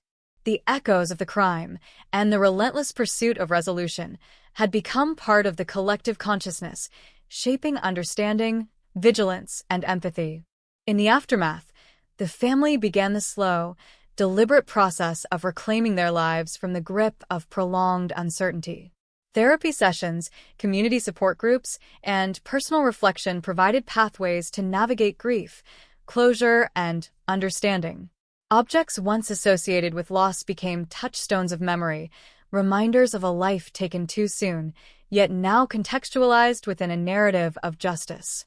The community, too, engaged in introspection, reevaluating social bonds, routines, and perceptions of safety, and acknowledging the resilience required to endure prolonged uncertainty. Even as decades of silence gave way to resolution, the the story of Jessica Marlowe remained a cautionary tale. The interplay between human behavior, technological advancement, and investigative persistence demonstrated both vulnerability and resilience. Evil, long hidden in plain sight, had been revealed, and justice, delayed but inexorable, had prevailed. Yet the psychological, social, and emotional reverberations persisted, a reminder that closure does not erase memory, that resolution does not erase trauma, and that the pursuit of truth is as enduring as the shadows it seeks to illuminate. The cold case, now concluded, remained a permanent imprint on the landscape of the community. Streets, homes, and neighborhoods carried the memory of what had occurred, and the people who had lived through it carried the emotional and psychological resonance of the decades-long pursuit. The triumph of resolution was inseparable from the haunting of memory, a duality that defined both the personal and communal experience.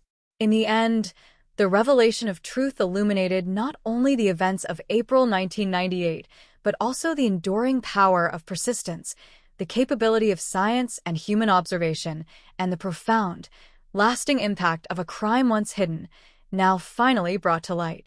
The courthouse emptied, leaving echoes in its cavernous halls, and the neighborhood outside seemed quieter, yet heavier. The case that had haunted the community for 25 years had finally reached a legal conclusion, yet the shadows it cast remained long and pervasive. Streets that once felt familiar now carried an unspoken weight, every corner a reminder of vigilance, every mundane sighting tinged with the awareness that evil had moved among them undetected for decades. Families walked more deliberately, eyes scanning, hearts alert. The ordinary routines of daily life had been altered irrevocably, reshaped by the knowledge that danger could be invisible, familiar, and silent. The psychological impact on those who had lived through the disappearance was profound and layered.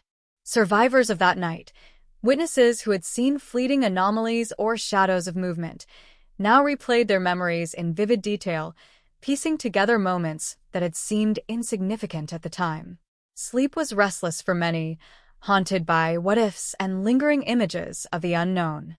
Therapy sessions filled with recollection, analysis, and emotional processing. Cognitive psychologists were called in to help families and neighbors understand the long-term effects of sustained uncertainty and proximity to danger. Trauma, even after the passage of years, had a persistent echo, a resonance that no verdict could fully erase.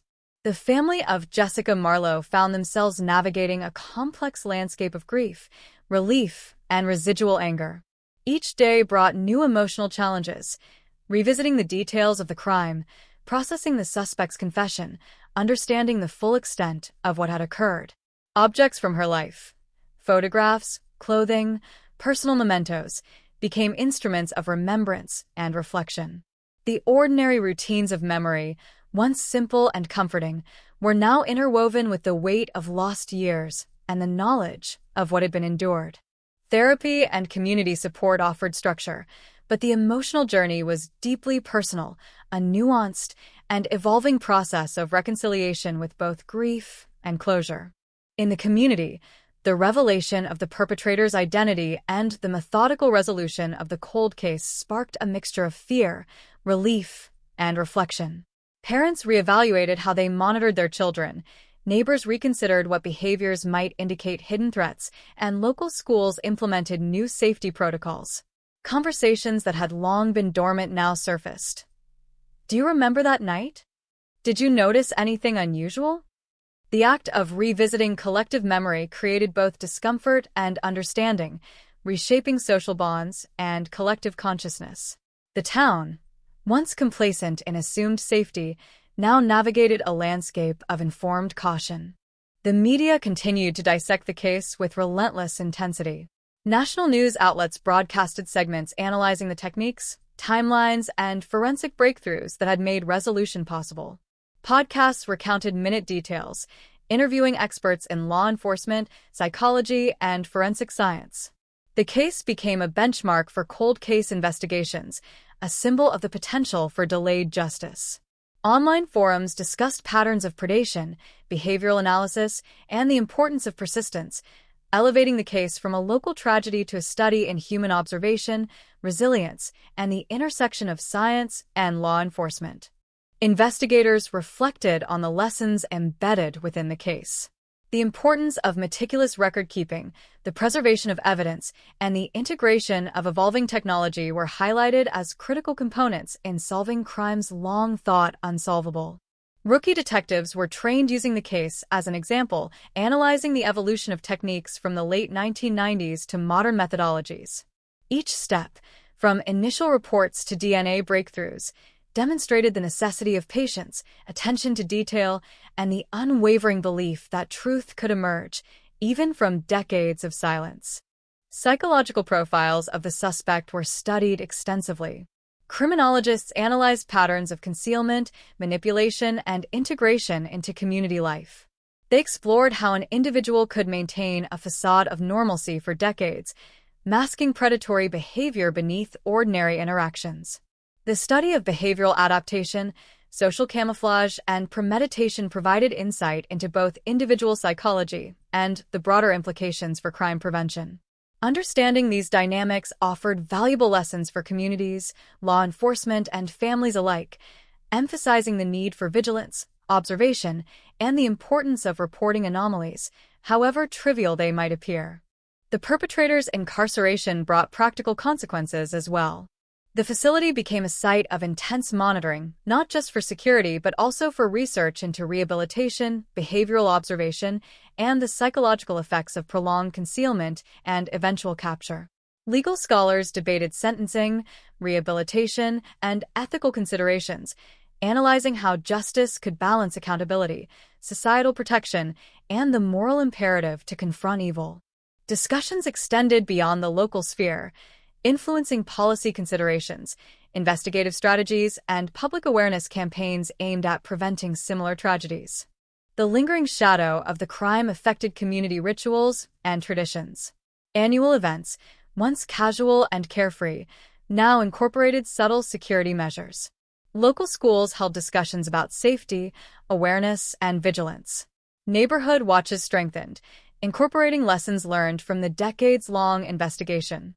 Residents who had been children during the disappearance matured under the weight of collective memory, carrying with them an understanding of the fragility of assumed safety and the necessity of community vigilance. The crime, though concluded legally, continued to shape the culture of the neighborhood, embedding itself in social consciousness and behavioral norms.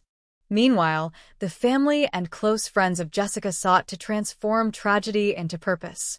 Charitable foundations, awareness campaigns, and educational programs emerged from their grief, creating platforms to support other victims and families affected by unresolved disappearances. Memorials were established, honoring both Jessica and others lost to cold cases, ensuring that memory remained alive and purposeful. The act of transforming loss into advocacy provided a form of agency, a way to navigate grief while contributing meaningfully to societal understanding and prevention of future crimes. In academic circles, the case became a subject of analysis for criminology, forensic science, and psychology students. Textbooks reference the investigation as a model of persistence, technological integration, and the critical role of human observation. Lectures emphasize the interplay between patience, methodical evidence collection, and the eventual triumph of truth. The case exemplified the potential for resolution even after decades, offering hope for families still awaiting answers, reinforcing the principle that time, while a complicating factor, does not preclude justice. Even as years passed following the trial, the reverberations of the case persisted. Neighborhoods, families, and institutions internalized the lessons, consciously integrating vigilance and awareness into everyday life. Individuals remained aware that the ordinary could conceal the extraordinary, that subtle details might hold profound significance, and that patience, persistence, and observation were indispensable tools in confronting hidden dangers.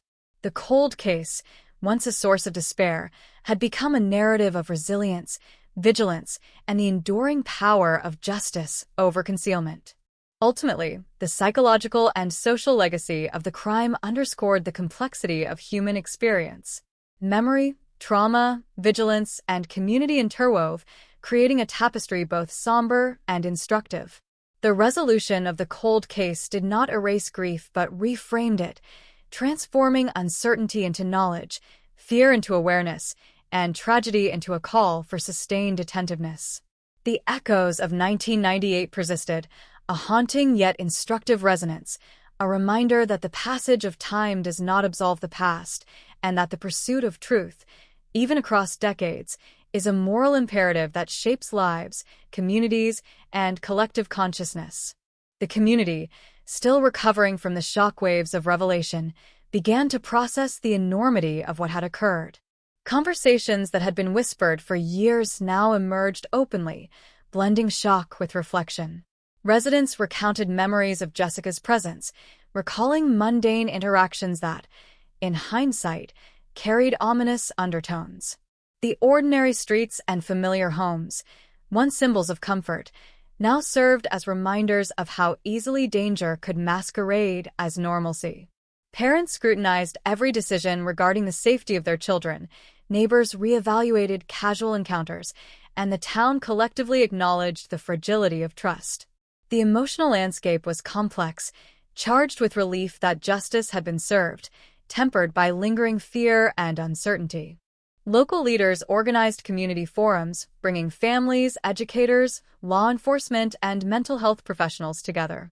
The sessions were both cathartic and educational, providing strategies to process trauma, reinforce safety protocols, and strengthen communal bonds. Psychologists emphasized the importance of dialogue, highlighting that acknowledgement of fear and grief was essential for healing. The forums became a platform for the town to reconstruct its identity, transforming collective trauma into collective awareness, ensuring that lessons from the past informed the present and future. Children and teenagers, once peripheral in the conversation, were included carefully, learning both the necessity of caution and the power of community support. Meanwhile, law enforcement agencies detailed the procedural innovations that had enabled the resolution of the cold case. National conferences featured presentations on the integration of evolving forensic technology with traditional investigative methods. Investigators outlined the critical role of DNA analysis, digital reconstruction, surveillance enhancement, and meticulous record-keeping. Rookie officers and seasoned detectives alike studied the case as a blueprint, emphasizing the importance of persistence, patience, and analytical rigor.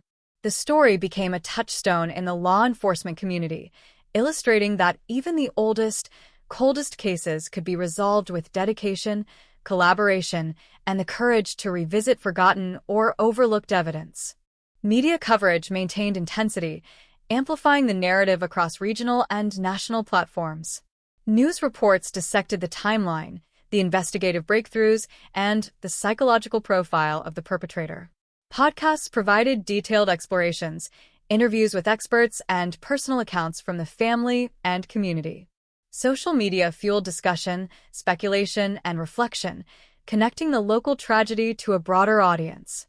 The case transcended geography, becoming emblematic of the persistence of justice, the evolving power of forensic science, and the moral imperative to pursue truth, regardless of the passage of time. The legal aftermath continued to unfold. Appeals, motions, and procedural reviews tested the robustness of the case. Defense attorneys scrutinized every detail, challenging the interpretation of decades-old evidence, yet the foundation built on modern forensic techniques and meticulous investigative work remained unshakable. Judges, informed by both legal precedent and the extraordinary circumstances, upheld rulings, reinforcing the principle that delayed justice remained justice nonetheless. The trial became a study in the interplay between law, science, and human perseverance, a model for handling complex, time-extensive cases that defy conventional timelines. Psychologists, criminologists, and sociologists analyzed the long-term implications for both the suspect and the community.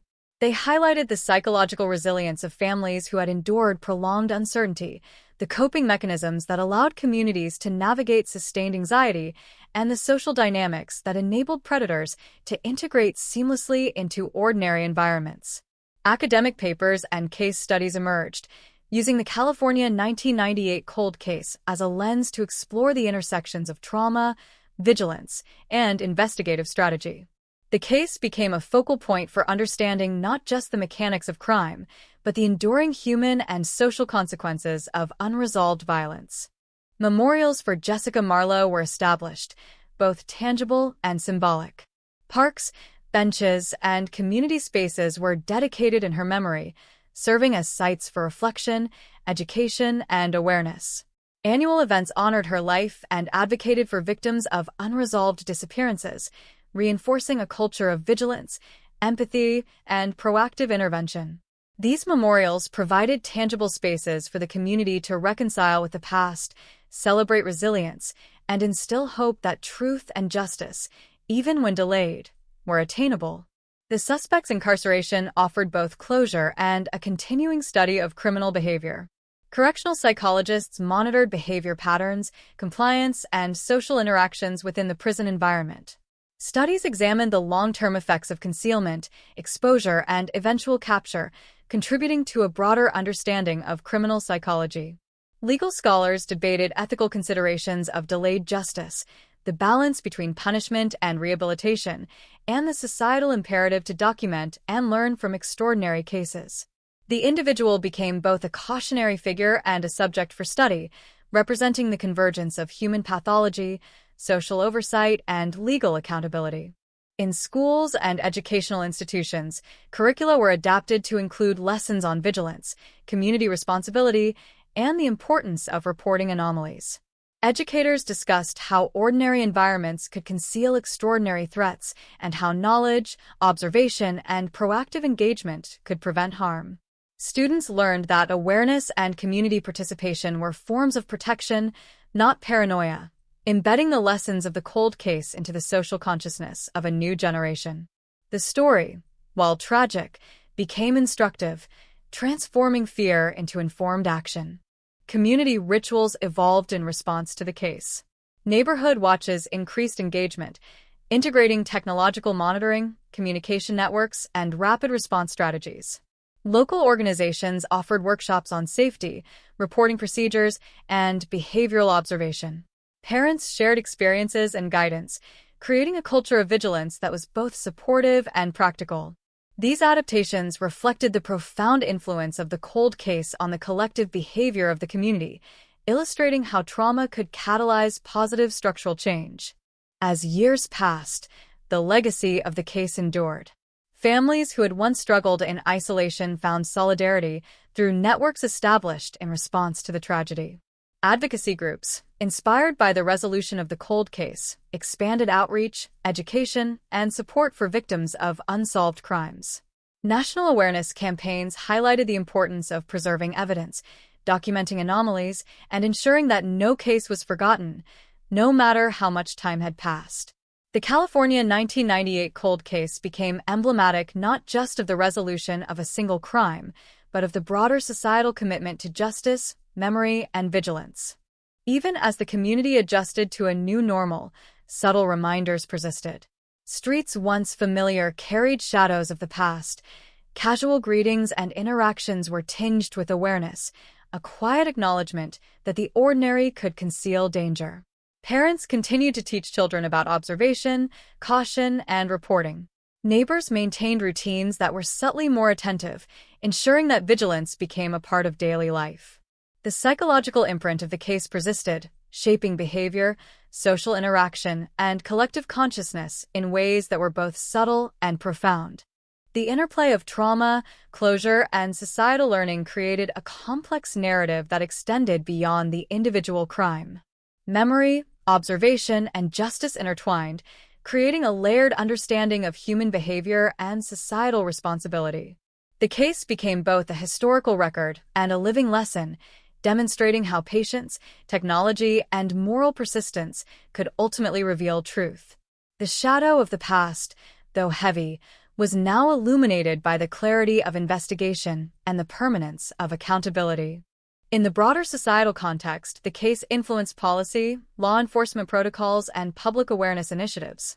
Cold case units across the country examined methodologies employed in the California investigation, adopting strategies for evidence preservation, cross-jurisdictional cooperation, and integration of evolving forensic technologies. Training programs incorporated lessons from the case, emphasizing persistence, analytical rigor, and the importance of following even the faintest leads. The resolution became a model, demonstrating the capacity of combined human and technological effort to overcome decades of silence, error, and obfuscation. The narrative of the California 1998 cold case, though rooted in tragedy, evolved into a testament of human resilience, investigative ingenuity, and the enduring moral imperative to confront wrongdoing. Families and communities, though forever shaped by grief, emerged with enhanced awareness, strengthened bonds, and a renewed commitment to vigilance. Justice, delayed but inexorable, demonstrated that time does not erode accountability, it only deepens the imperative to pursue truth. The lessons learned, both practical and psychological, continued to resonate, shaping law enforcement, policy, education, and social consciousness for generations to come. Even as the trial concluded and the suspect was sentenced, investigators returned to the scene and to the archives, meticulously retracing steps, re-examining every piece of evidence, every note, every photograph preserved in dust-covered folders and locked cabinets for decades. The cold case, though legally resolved, was far from fully explored.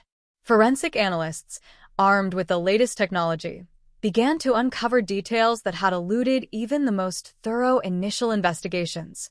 Tiny fibers embedded in carpets, minuscule traces of substances long thought inconsequential, hair strands that had escaped early testing, all were subjected to modern DNA amplification and microanalysis. The fragments whispered stories long buried, offering context, clarification, and additional confirmation of the suspect's movements and actions on that fateful day in 1998. The discoveries were chilling in their precision. Minute inconsistencies, once dismissed as irrelevant, now revealed calculated intent. Every action of the suspect, every adjustment of objects at the scene, every seemingly trivial interaction with neighbors or witnesses became part of a coordinated sequence of events. Analysts reconstructed the crime with unprecedented detail, overlaying modern digital modeling with eyewitness accounts to create a timeline that was nearly tactile in its clarity. Each moment, each movement, confirmed the pattern of meticulous orchestration, the chilling normalcy of evil concealed in mundane actions, and the extraordinary patience of a perpetrator who had evaded justice for a quarter-century. For Jessica's family, these findings were both vindicating and haunting. Each confirmation of the suspect's deliberate movements underscored the depth of loss, the cruelty of circumstance, and the meticulous nature of the crime. Yet alongside the horror was the quiet reassurance that the truth, finally, had emerged. They examined reports, photographs, and diagrams with solemn intensity, absorbing every detail, no longer reliant on speculation or memory. Therapy sessions provided a structured space to process the revelations, balancing grief, anger, and relief. Each piece of evidence became both a confirmation of what had been endured and a reinforcement of the persistent resilience that had carried them through decades of uncertainty. The community, too, grappled with the weight of the final analyses. Neighborhood forums and local gatherings discussed the detailed reconstructions, the forensic breakthroughs, and the implications for daily life. Parents, educators, and local officials considered the lessons embedded in the minutiae, the importance of vigilance, the need to report anomalies, the value of detailed record-keeping, and the necessity of maintaining awareness without succumbing to fear. Stories long whispered in private now took on new clarity, collective memory refined by fact rather than speculation. The ordinary environment, once taken for granted, was reframed as a network of awareness, observation, and responsibility, shaped by the unflinching examination of a crime hidden in plain sight. Law enforcement continued to extract lessons, analyzing both successes and earlier oversights. Training programs incorporated the case as a benchmark, emphasizing that no detail was too small, no observation too trivial. Digital evidence, forensic breakthroughs, witness statements, and even discarded or overlooked items from 1998 became teaching tools. Rookie detectives and seasoned officers alike studied the case as a model of persistence, patience, and adaptability. The California 1998 cold case emerged not only as a story of justice delayed, but also as a framework for preventing future lapses, refining procedures, and maximizing the potential of evolving technology to confront decades-old mysteries. The suspect's behavior during post-sentencing analysis became an additional point of study. Correctional psychologists documented responses, microexpressions, and adaptive behaviors, exploring the interplay between guilt, denial, and psychological self-preservation. Observers noted patterns of coping, avoidance, and subtle rationalization, contributing to broader understanding of long-term evasion, concealment, and eventual exposure. Academic papers reference these observations, bridging practical investigation, criminal psychology, and the human response to accountability, adding depth to an already compelling narrative. For the family, the final forensic reports offered closure, though tinged with the haunting awareness of what had been lost. They examined the minutiae, the fibers, residues, and traces that confirmed every step of the suspect's actions, each revelation both painful and clarifying. Objects in their possession, once ordinary, now carried extraordinary weight. A folded newspaper, a stray glove, an overlooked piece of jewelry, all became physical manifestations of the past, anchors to memory, and evidence of deliberate malice. Emotional responses were complex: relief at confirmation, sorrow at necessity, awe at the persistence of investigators, and lingering grief at the irretrievable loss. The community engaged in reflective rituals to mark the closure of investigative discovery. Memorial walks, silent gatherings, and educational workshops served to honor the victim and reinforce the lessons learned. Schools integrated these discussions into curriculum, emphasizing observation, awareness, and the enduring power of community responsibility. The neighborhood, forever altered by trauma and resolution, created a culture of vigilance that was proactive rather than reactive, informed by decades of both loss and discovery. The social consciousness was reshaped, embedding resilience, empathy, and awareness into daily life. Media outlets revisited the case, highlighting the newly discovered forensic details and contextualizing them within the narrative of resolution. Television segments, podcasts, and articles detailed the evidence that had been overlooked, misinterpreted, or inaccessible in 1998. Analysts explained how modern technology transformed seemingly trivial fragments into pivotal evidence, demonstrating the convergence of human diligence and scientific advancement. The story, though anchored in tragedy, became a testament to the capacity of persistent investigation, collaborative effort, and evolving methodology to overcome time and obfuscation. Legal scholars examined the implications of the post-sentencing findings. Questions of procedural integrity, evidence preservation, and the use of modern analysis to reinforce old investigations became case studies in law schools and continuing legal education programs. The California 1998 cold case exemplified the intersection of legal principle, investigative innovation, and ethical responsibility. Students and professionals alike studied the balance between delayed justice and contemporary validation, understanding that accountability can, and often must, transcend temporal limitations. Psychologically, the community grappled with the duality of closure and trauma. While the final evidence affirmed the resolution, it also reawakened memories and emotions dormant for decades. Individuals who had witnessed or recalled odd events, minor anomalies, or fleeting incidents revisited these experiences with clarity, connecting previously unrelated observations to the broader narrative. The collective processing of these memories reinforced community bonds, highlighting shared resilience, collective vigilance, and the necessity of acknowledging the persistent shadow of unresolved crime, even after legal closure. Forensic teams continued to refine models of the crime, reconstructing the suspect's movements and intentions with digital precision. Simulations allowed investigators and the family to visualize sequences of events, providing both clarity and a sense of control over the narrative that had long been fragmented. Each simulation reinforced the understanding of calculated intent, premeditation, and meticulous planning, providing incontrovertible evidence of both the suspect's actions and the perseverance of the investigative team. The visual reconstruction became an educational tool, a symbolic assertion that even decades-old mysteries could be illuminated, analyzed, and understood. The educational impact extended beyond the immediate community. Universities, law enforcement academies, and forensic programs integrated the case into curricula, emphasizing persistence, cross-disciplinary collaboration, and the integration of emerging technology with traditional methods. Workshops highlighted the importance of revisiting cold cases, the careful documentation of anomalies, and the ethical responsibility to pursue truth despite temporal distance. The case became emblematic of what could be achieved when patience, scientific innovation, and human determination converged. Ultimately, the final discoveries underscored a universal truth that time does not erase the past, but it does allow for understanding, accountability, and transformation. For Jessica's family, each piece of newly analyzed evidence provided tangible confirmation that their decades-long pursuit of truth had not been in vain. For the community, it reinforced the importance of vigilance, awareness, and collective responsibility. For law enforcement, it illustrated the enduring value of patience, meticulous investigation, and adaptive technology.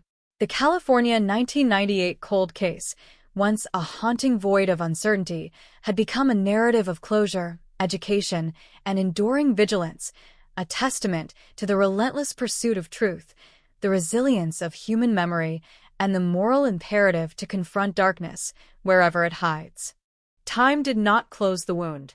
It only taught the community how to live around it. Years after the verdict, after the headlines faded and the cameras packed away, the echoes of the California 1998 cold case continued to ripple through daily life, subtle but persistent, like a low-frequency hum beneath ordinary conversations. Streets looked the same, houses stood unchanged, yet perception had shifted. Every quiet cul-de-sac carried a question. Every unfamiliar face lingered a second longer in memory. The case had altered the collective instinct, rewiring how safety was defined, how trust was measured, how silence was interpreted. Children who had not yet been born when Jessica disappeared grew up hearing fragments of the story. Not the sensational details, but the cautionary ones. Walk in pairs. Notice your surroundings. Trust the feeling when something is wrong. Parents spoke in lowered voices, not to frighten, but to prepare. Teachers wove awareness into lessons without naming fear. The crime became part of the town's unspoken curriculum, an inherited vigilance passed from one generation to the next, shaped by the knowledge that the most devastating threats do not always announce themselves. For those who lived through the original investigation, the psychological residue was deeper. Witnesses who had once questioned the value of their memories now revisited them with new weight. A sound dismissed as trivial. A figure seen briefly and forgotten. A moment that never quite made sense. Therapy rooms filled with people unpacking decades-old guilt, wondering whether a single phone call, a single insistence, might have altered the course of events. Counselors spoke of moral injury, of the burden carried by those who survived proximity to tragedy without understanding its shape at the time. Law enforcement officers involved in the case, retired or still active, felt the weight differently. Some carried pride in persistence, in refusing to let the file disappear into oblivion. Others carried regret, replaying early decisions with the clarity of hindsight. The cold case had become a mirror, reflecting both institutional strength and vulnerability. Debriefings turned introspective, examining not only procedures, but assumptions. Who was believed? Who was overlooked? Which instincts were trusted, and which were dismissed because they did not fit existing narratives? The suspect's capture did not erase these questions. If anything, it sharpened them. The realization that someone so close, so ordinary, had moved through the community undetected for years forced a collective reckoning. Evil, it seemed, did not require spectacle. It thrived in routine. It blended into schedules, conversations, shared spaces. The case dismantled the comforting illusion that danger is always visible, always external, always marked by obvious signs. Media retrospectives amplified this discomfort. Long-form investigations revisited the suspect's timeline, overlaying it with mundane milestones, jobs held, social gatherings attended, casual interactions recorded in photographs that once seemed harmless. Each image became unsettling in retrospect, ordinary moments reframed as camouflage.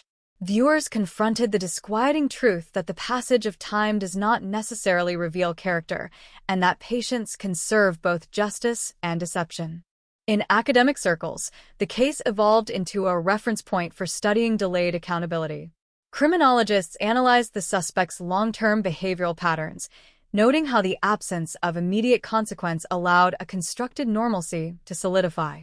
Psychologists explored the compartmentalization required to sustain such a life, the mental architecture that permits atrocity to coexist with routine. These analyses were clinical, precise, yet beneath them lay a question no dataset could answer. How many others live similarly hidden lives, untouched by consequence, waiting for chance or persistence to expose them? For Jessica's family, the post-resolution years were defined by a quieter struggle. Closure, they learned, was not an endpoint but a process. The certainty of truth removed the agony of not knowing, but it did not restore what had been taken. Anniversaries still arrived with weight. Birthdays remained markers of absence. Yet there was a shift. Grief, once suspended in uncertainty, found direction. Advocacy replaced helplessness. The family became voices for cold case preservation, speaking publicly about evidence retention, funding for forensic advancements, and the moral imperative to pursue justice regardless of elapsed time. Their presence at conferences and community events carried a gravity that no statistic could replicate. They spoke not as symbols, but as witnesses to endurance. Each testimony reinforced the idea that unresolved cases are not dormant. They are active burdens, carried daily by those left behind. Their message was clear and unyielding. Time should never be an excuse for forgetting. The legal system absorbed these lessons unevenly. While some jurisdictions invested in cold case units and forensic modernization, others struggled against budgetary constraints and competing priorities. The California 1998 case became both inspiration and indictment, a demonstration of what persistence could achieve, and a reminder of how easily similar cases could remain buried. Policy debates intensified, centering on the ethics of resource allocation and the societal cost of unresolved violence. Meanwhile, the community continued its quiet transformation. Neighborhood watch programs evolved beyond patrols into networks of communication and mutual support. Public spaces were redesigned with visibility in mind. Lighting improved. Sight lines widened. These changes were practical, but they were also symbolic, a collective refusal to surrender to fear, coupled with an acknowledgement of vulnerability. The town did not seek to erase its history, but to integrate it into a more conscious present. Artists and writers began to process the case through creative expression. Murals appeared, abstract and restrained, honoring memory without sensationalism. Local theater productions explored themes of time, silence, and accountability, never naming the crime directly, yet unmistakably shaped by its shadow. These works provided a language for emotions that resisted straightforward articulation, allowing communal reflection without reopening wounds. Digital spaces carried the conversation further. Online forums dissected timelines, debated motives, and speculated on unanswered questions that lingered despite the conviction.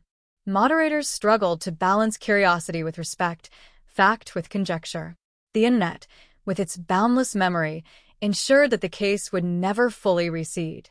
It existed perpetually in archives, searchable and reinterpretable, a modern echo of the file folders once stored in evidence rooms.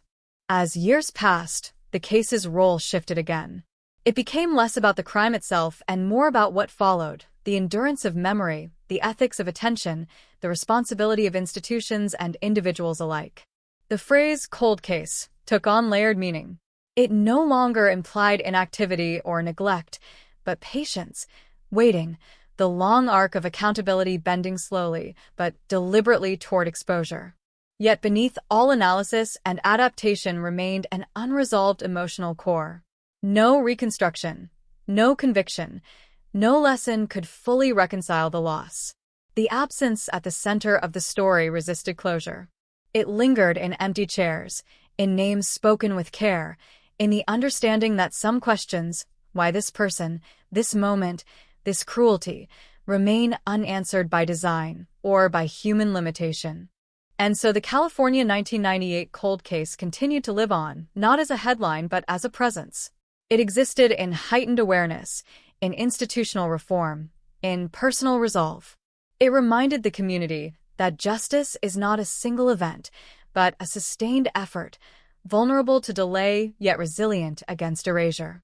The story did not end with the verdict. It settled into something quieter, heavier, and more enduring, a testament to the truth that even when answers arrive, the shadow of the question remains, shaping everything that follows.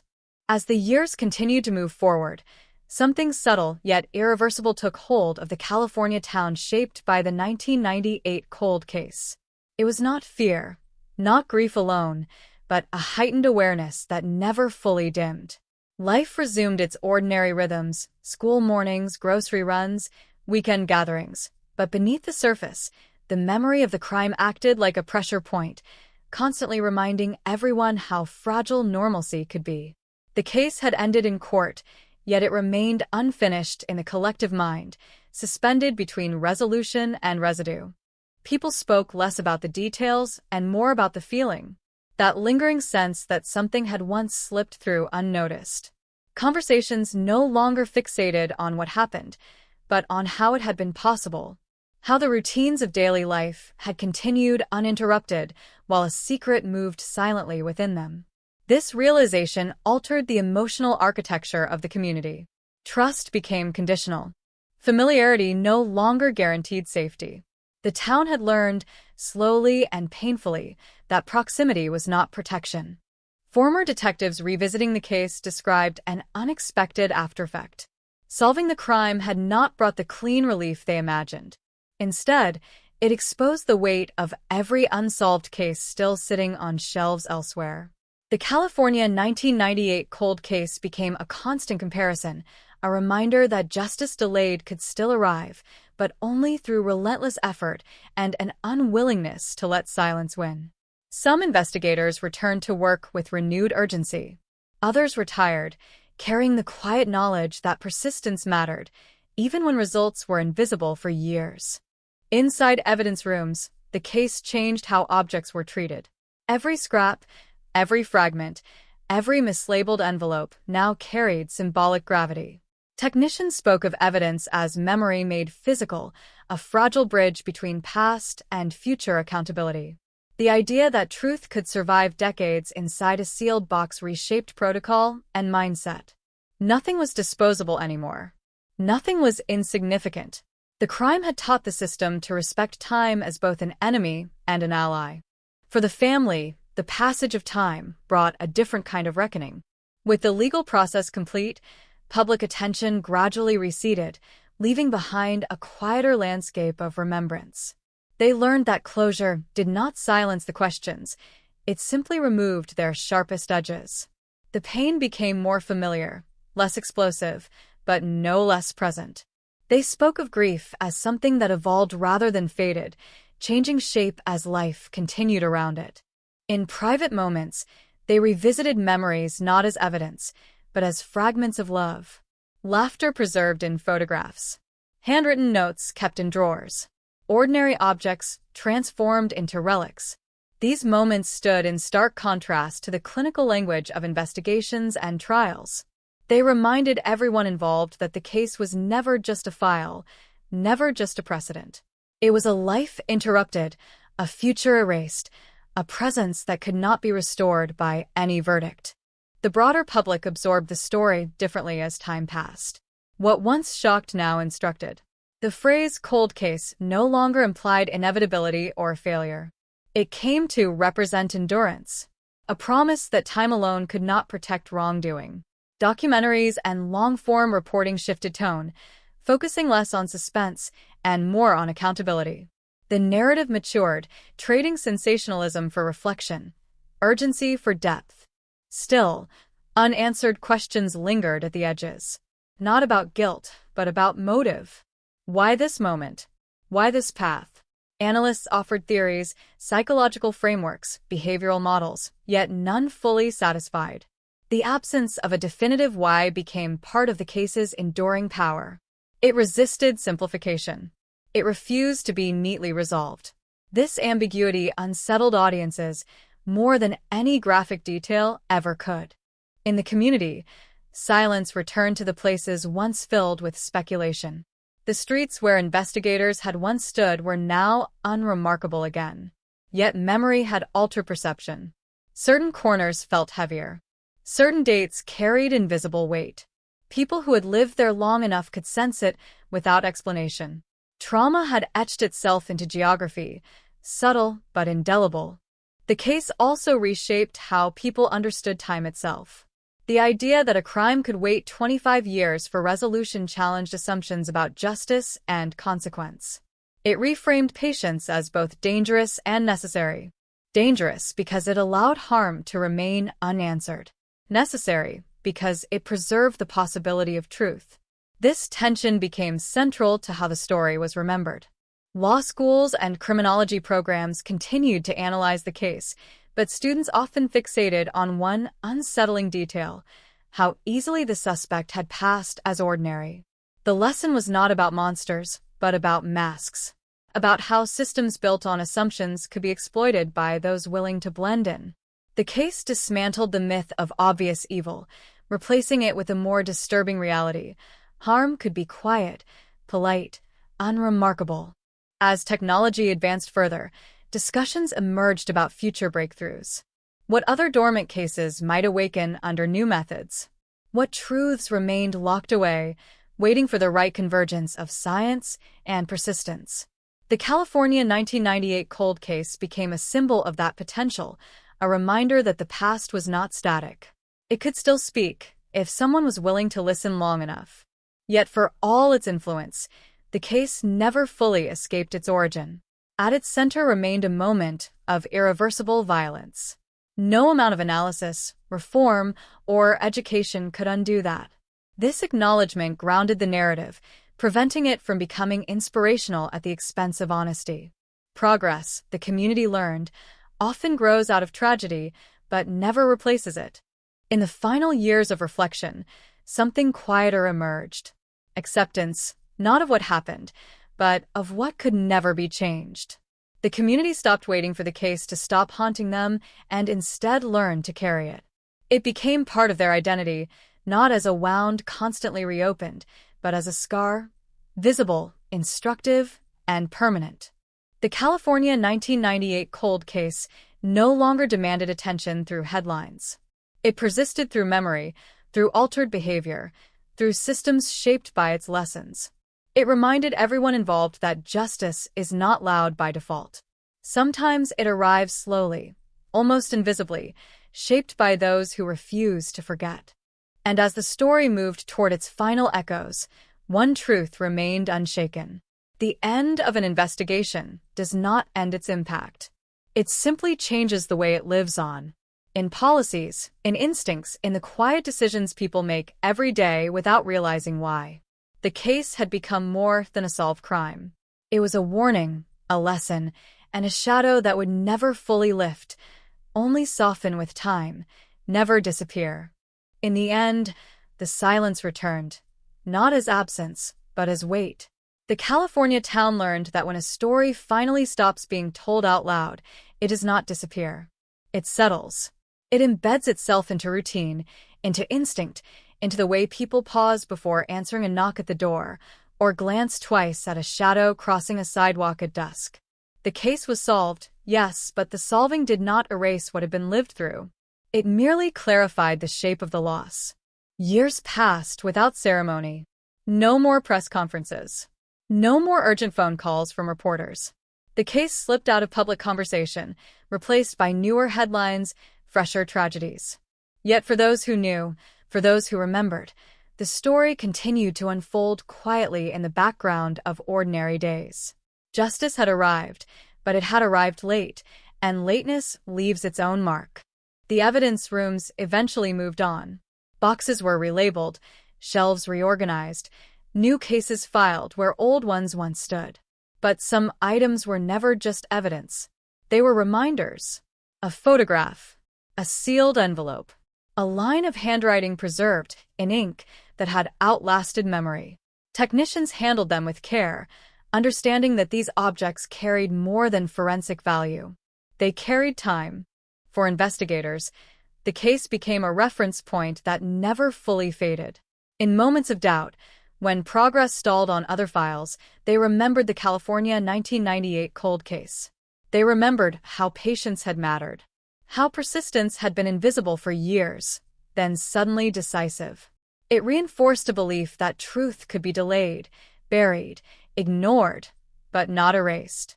Not completely. Not forever. The suspect remained confined, removed from the rhythms of the world he once moved through unnoticed. His name no longer mattered. What mattered was what his capture revealed, that accountability could wait decades, that masks could fail slowly, that time itself could become an accomplice or an adversary depending on who is willing to endure it longer. His story ended behind walls, but its implications extended far beyond them. For the family, life continued in fragments. Not in halves, not in wholes, fragments. They learned to measure progress differently. Not by absence of pain, but by moments of breath between it. They spoke less about the crime and more about the person who had existed before it.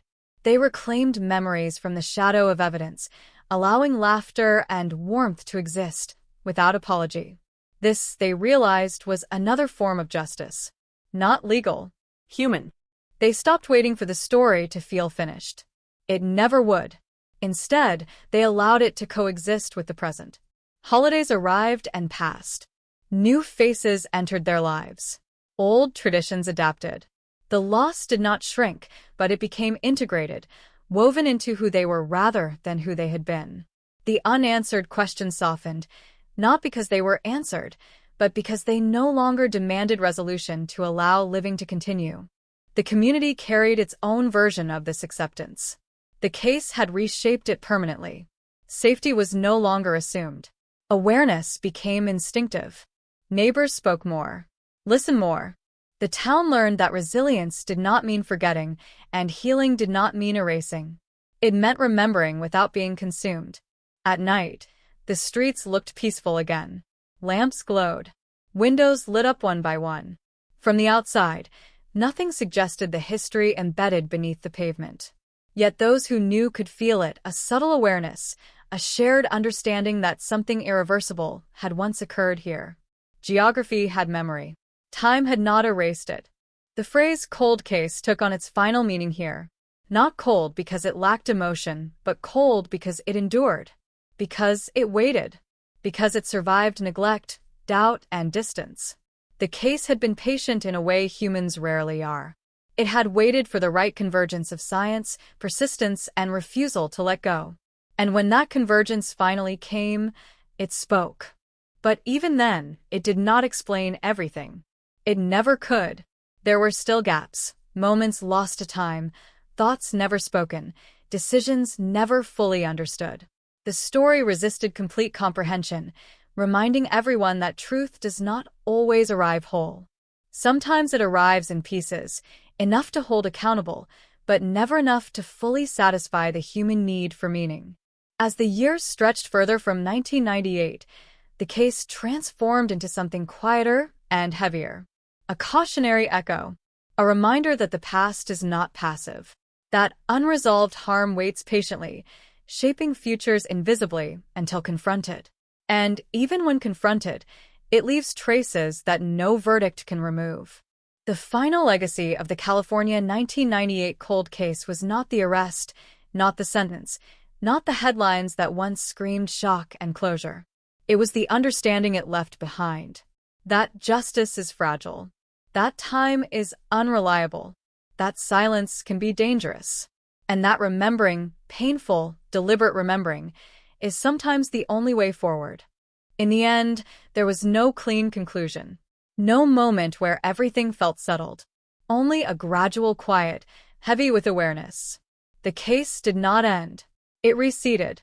It became part of the landscape of memory, influencing decisions that would never be traced back to it, shaping instincts that would never be consciously credited.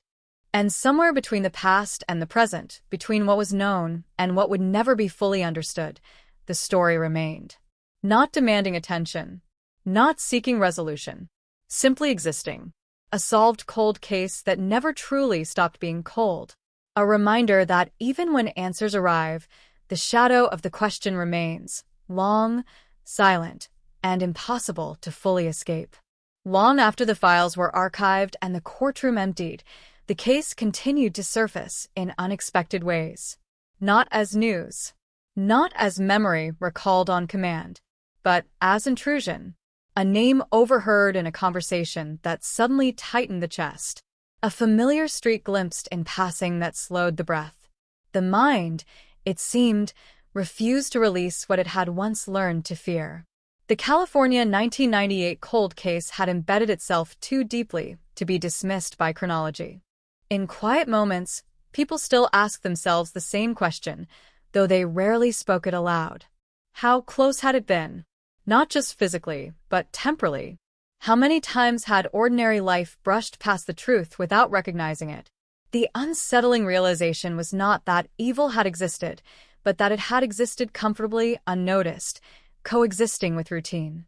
That understanding lingered like a low-grade fever, never acute enough to incapacitate, never mild enough to ignore. For investigators who encountered the case years later through training or secondhand accounts, it carried an almost mythic weight. A reminder whispered in hallways and briefing rooms. This is why you don't rush. This is why you don't discard. This is why you keep going when nothing moves. The case became less about what had happened in 1998 and more about what could happen again if attention wavered. It functioned as a warning embedded in institutional memory. Evidence preservation policies continued to evolve in its shadow. Protocols tightened. Redundancies multiplied. Digital backups replaced fragile paper trails. Yet, even as systems improved, there was an unspoken acknowledgement that no structure was infallible.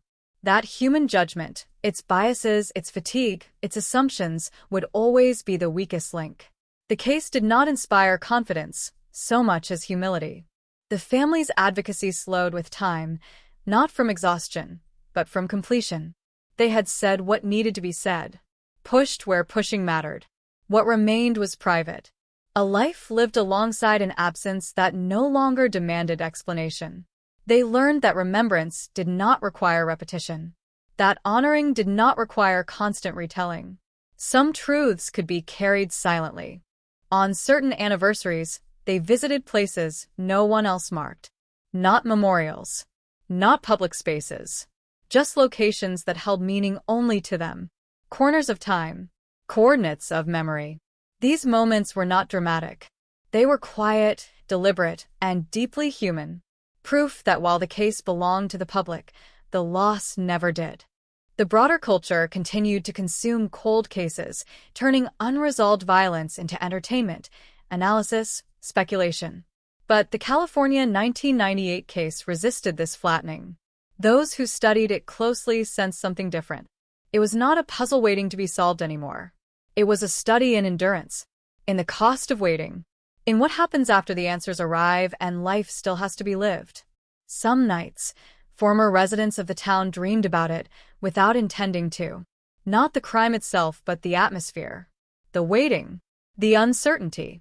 Dreams where nothing happened, yet something felt wrong. Psychologists would say this was the imprint of unresolved threat, even when the threat had been neutralized.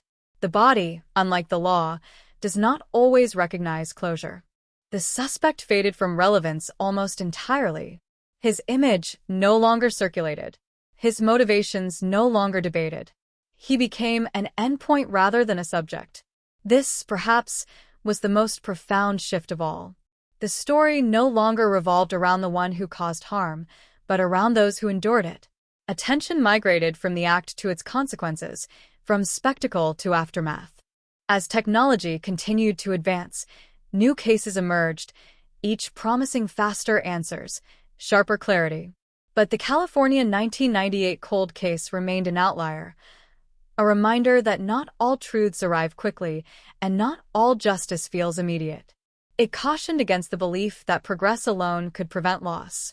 Tools could help, yes, but only when paired with vigilance, patience, and the refusal to look away. In moments of collective reflection, the case revealed its final lesson: that time does not heal by itself. It merely passes. Healing, when it occurs, is an act, repeated, intentional, fragile. It requires remembering without being consumed, acknowledging without surrendering, living without forgetting. There was no final image to fade out on. No closing line that resolved everything neatly. Only continuity. Life continuing forward, altered but intact. The case existed now as a quiet reference point, a silent measure against which future decisions would be weighed without conscious acknowledgement. And perhaps that was the truest ending available. Not resolution but integration. Not forgetting but carrying. The California 1998 cold case no longer demanded to be spoken. It had done its work. It remained as an undercurrent, shaping instincts, influencing systems, reminding anyone who listened closely that the past is never as distant as it appears. In the end, the story did not conclude. It stabilized. It settled into the space between what was known and what could never be undone.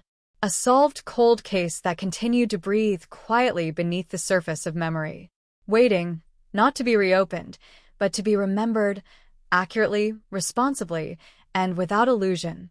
And in that quiet persistence, the case achieved its final form. Not a headline, not a file, but a presence. One that proved that even when answers arrive, they do not erase the echo. They only change its shape.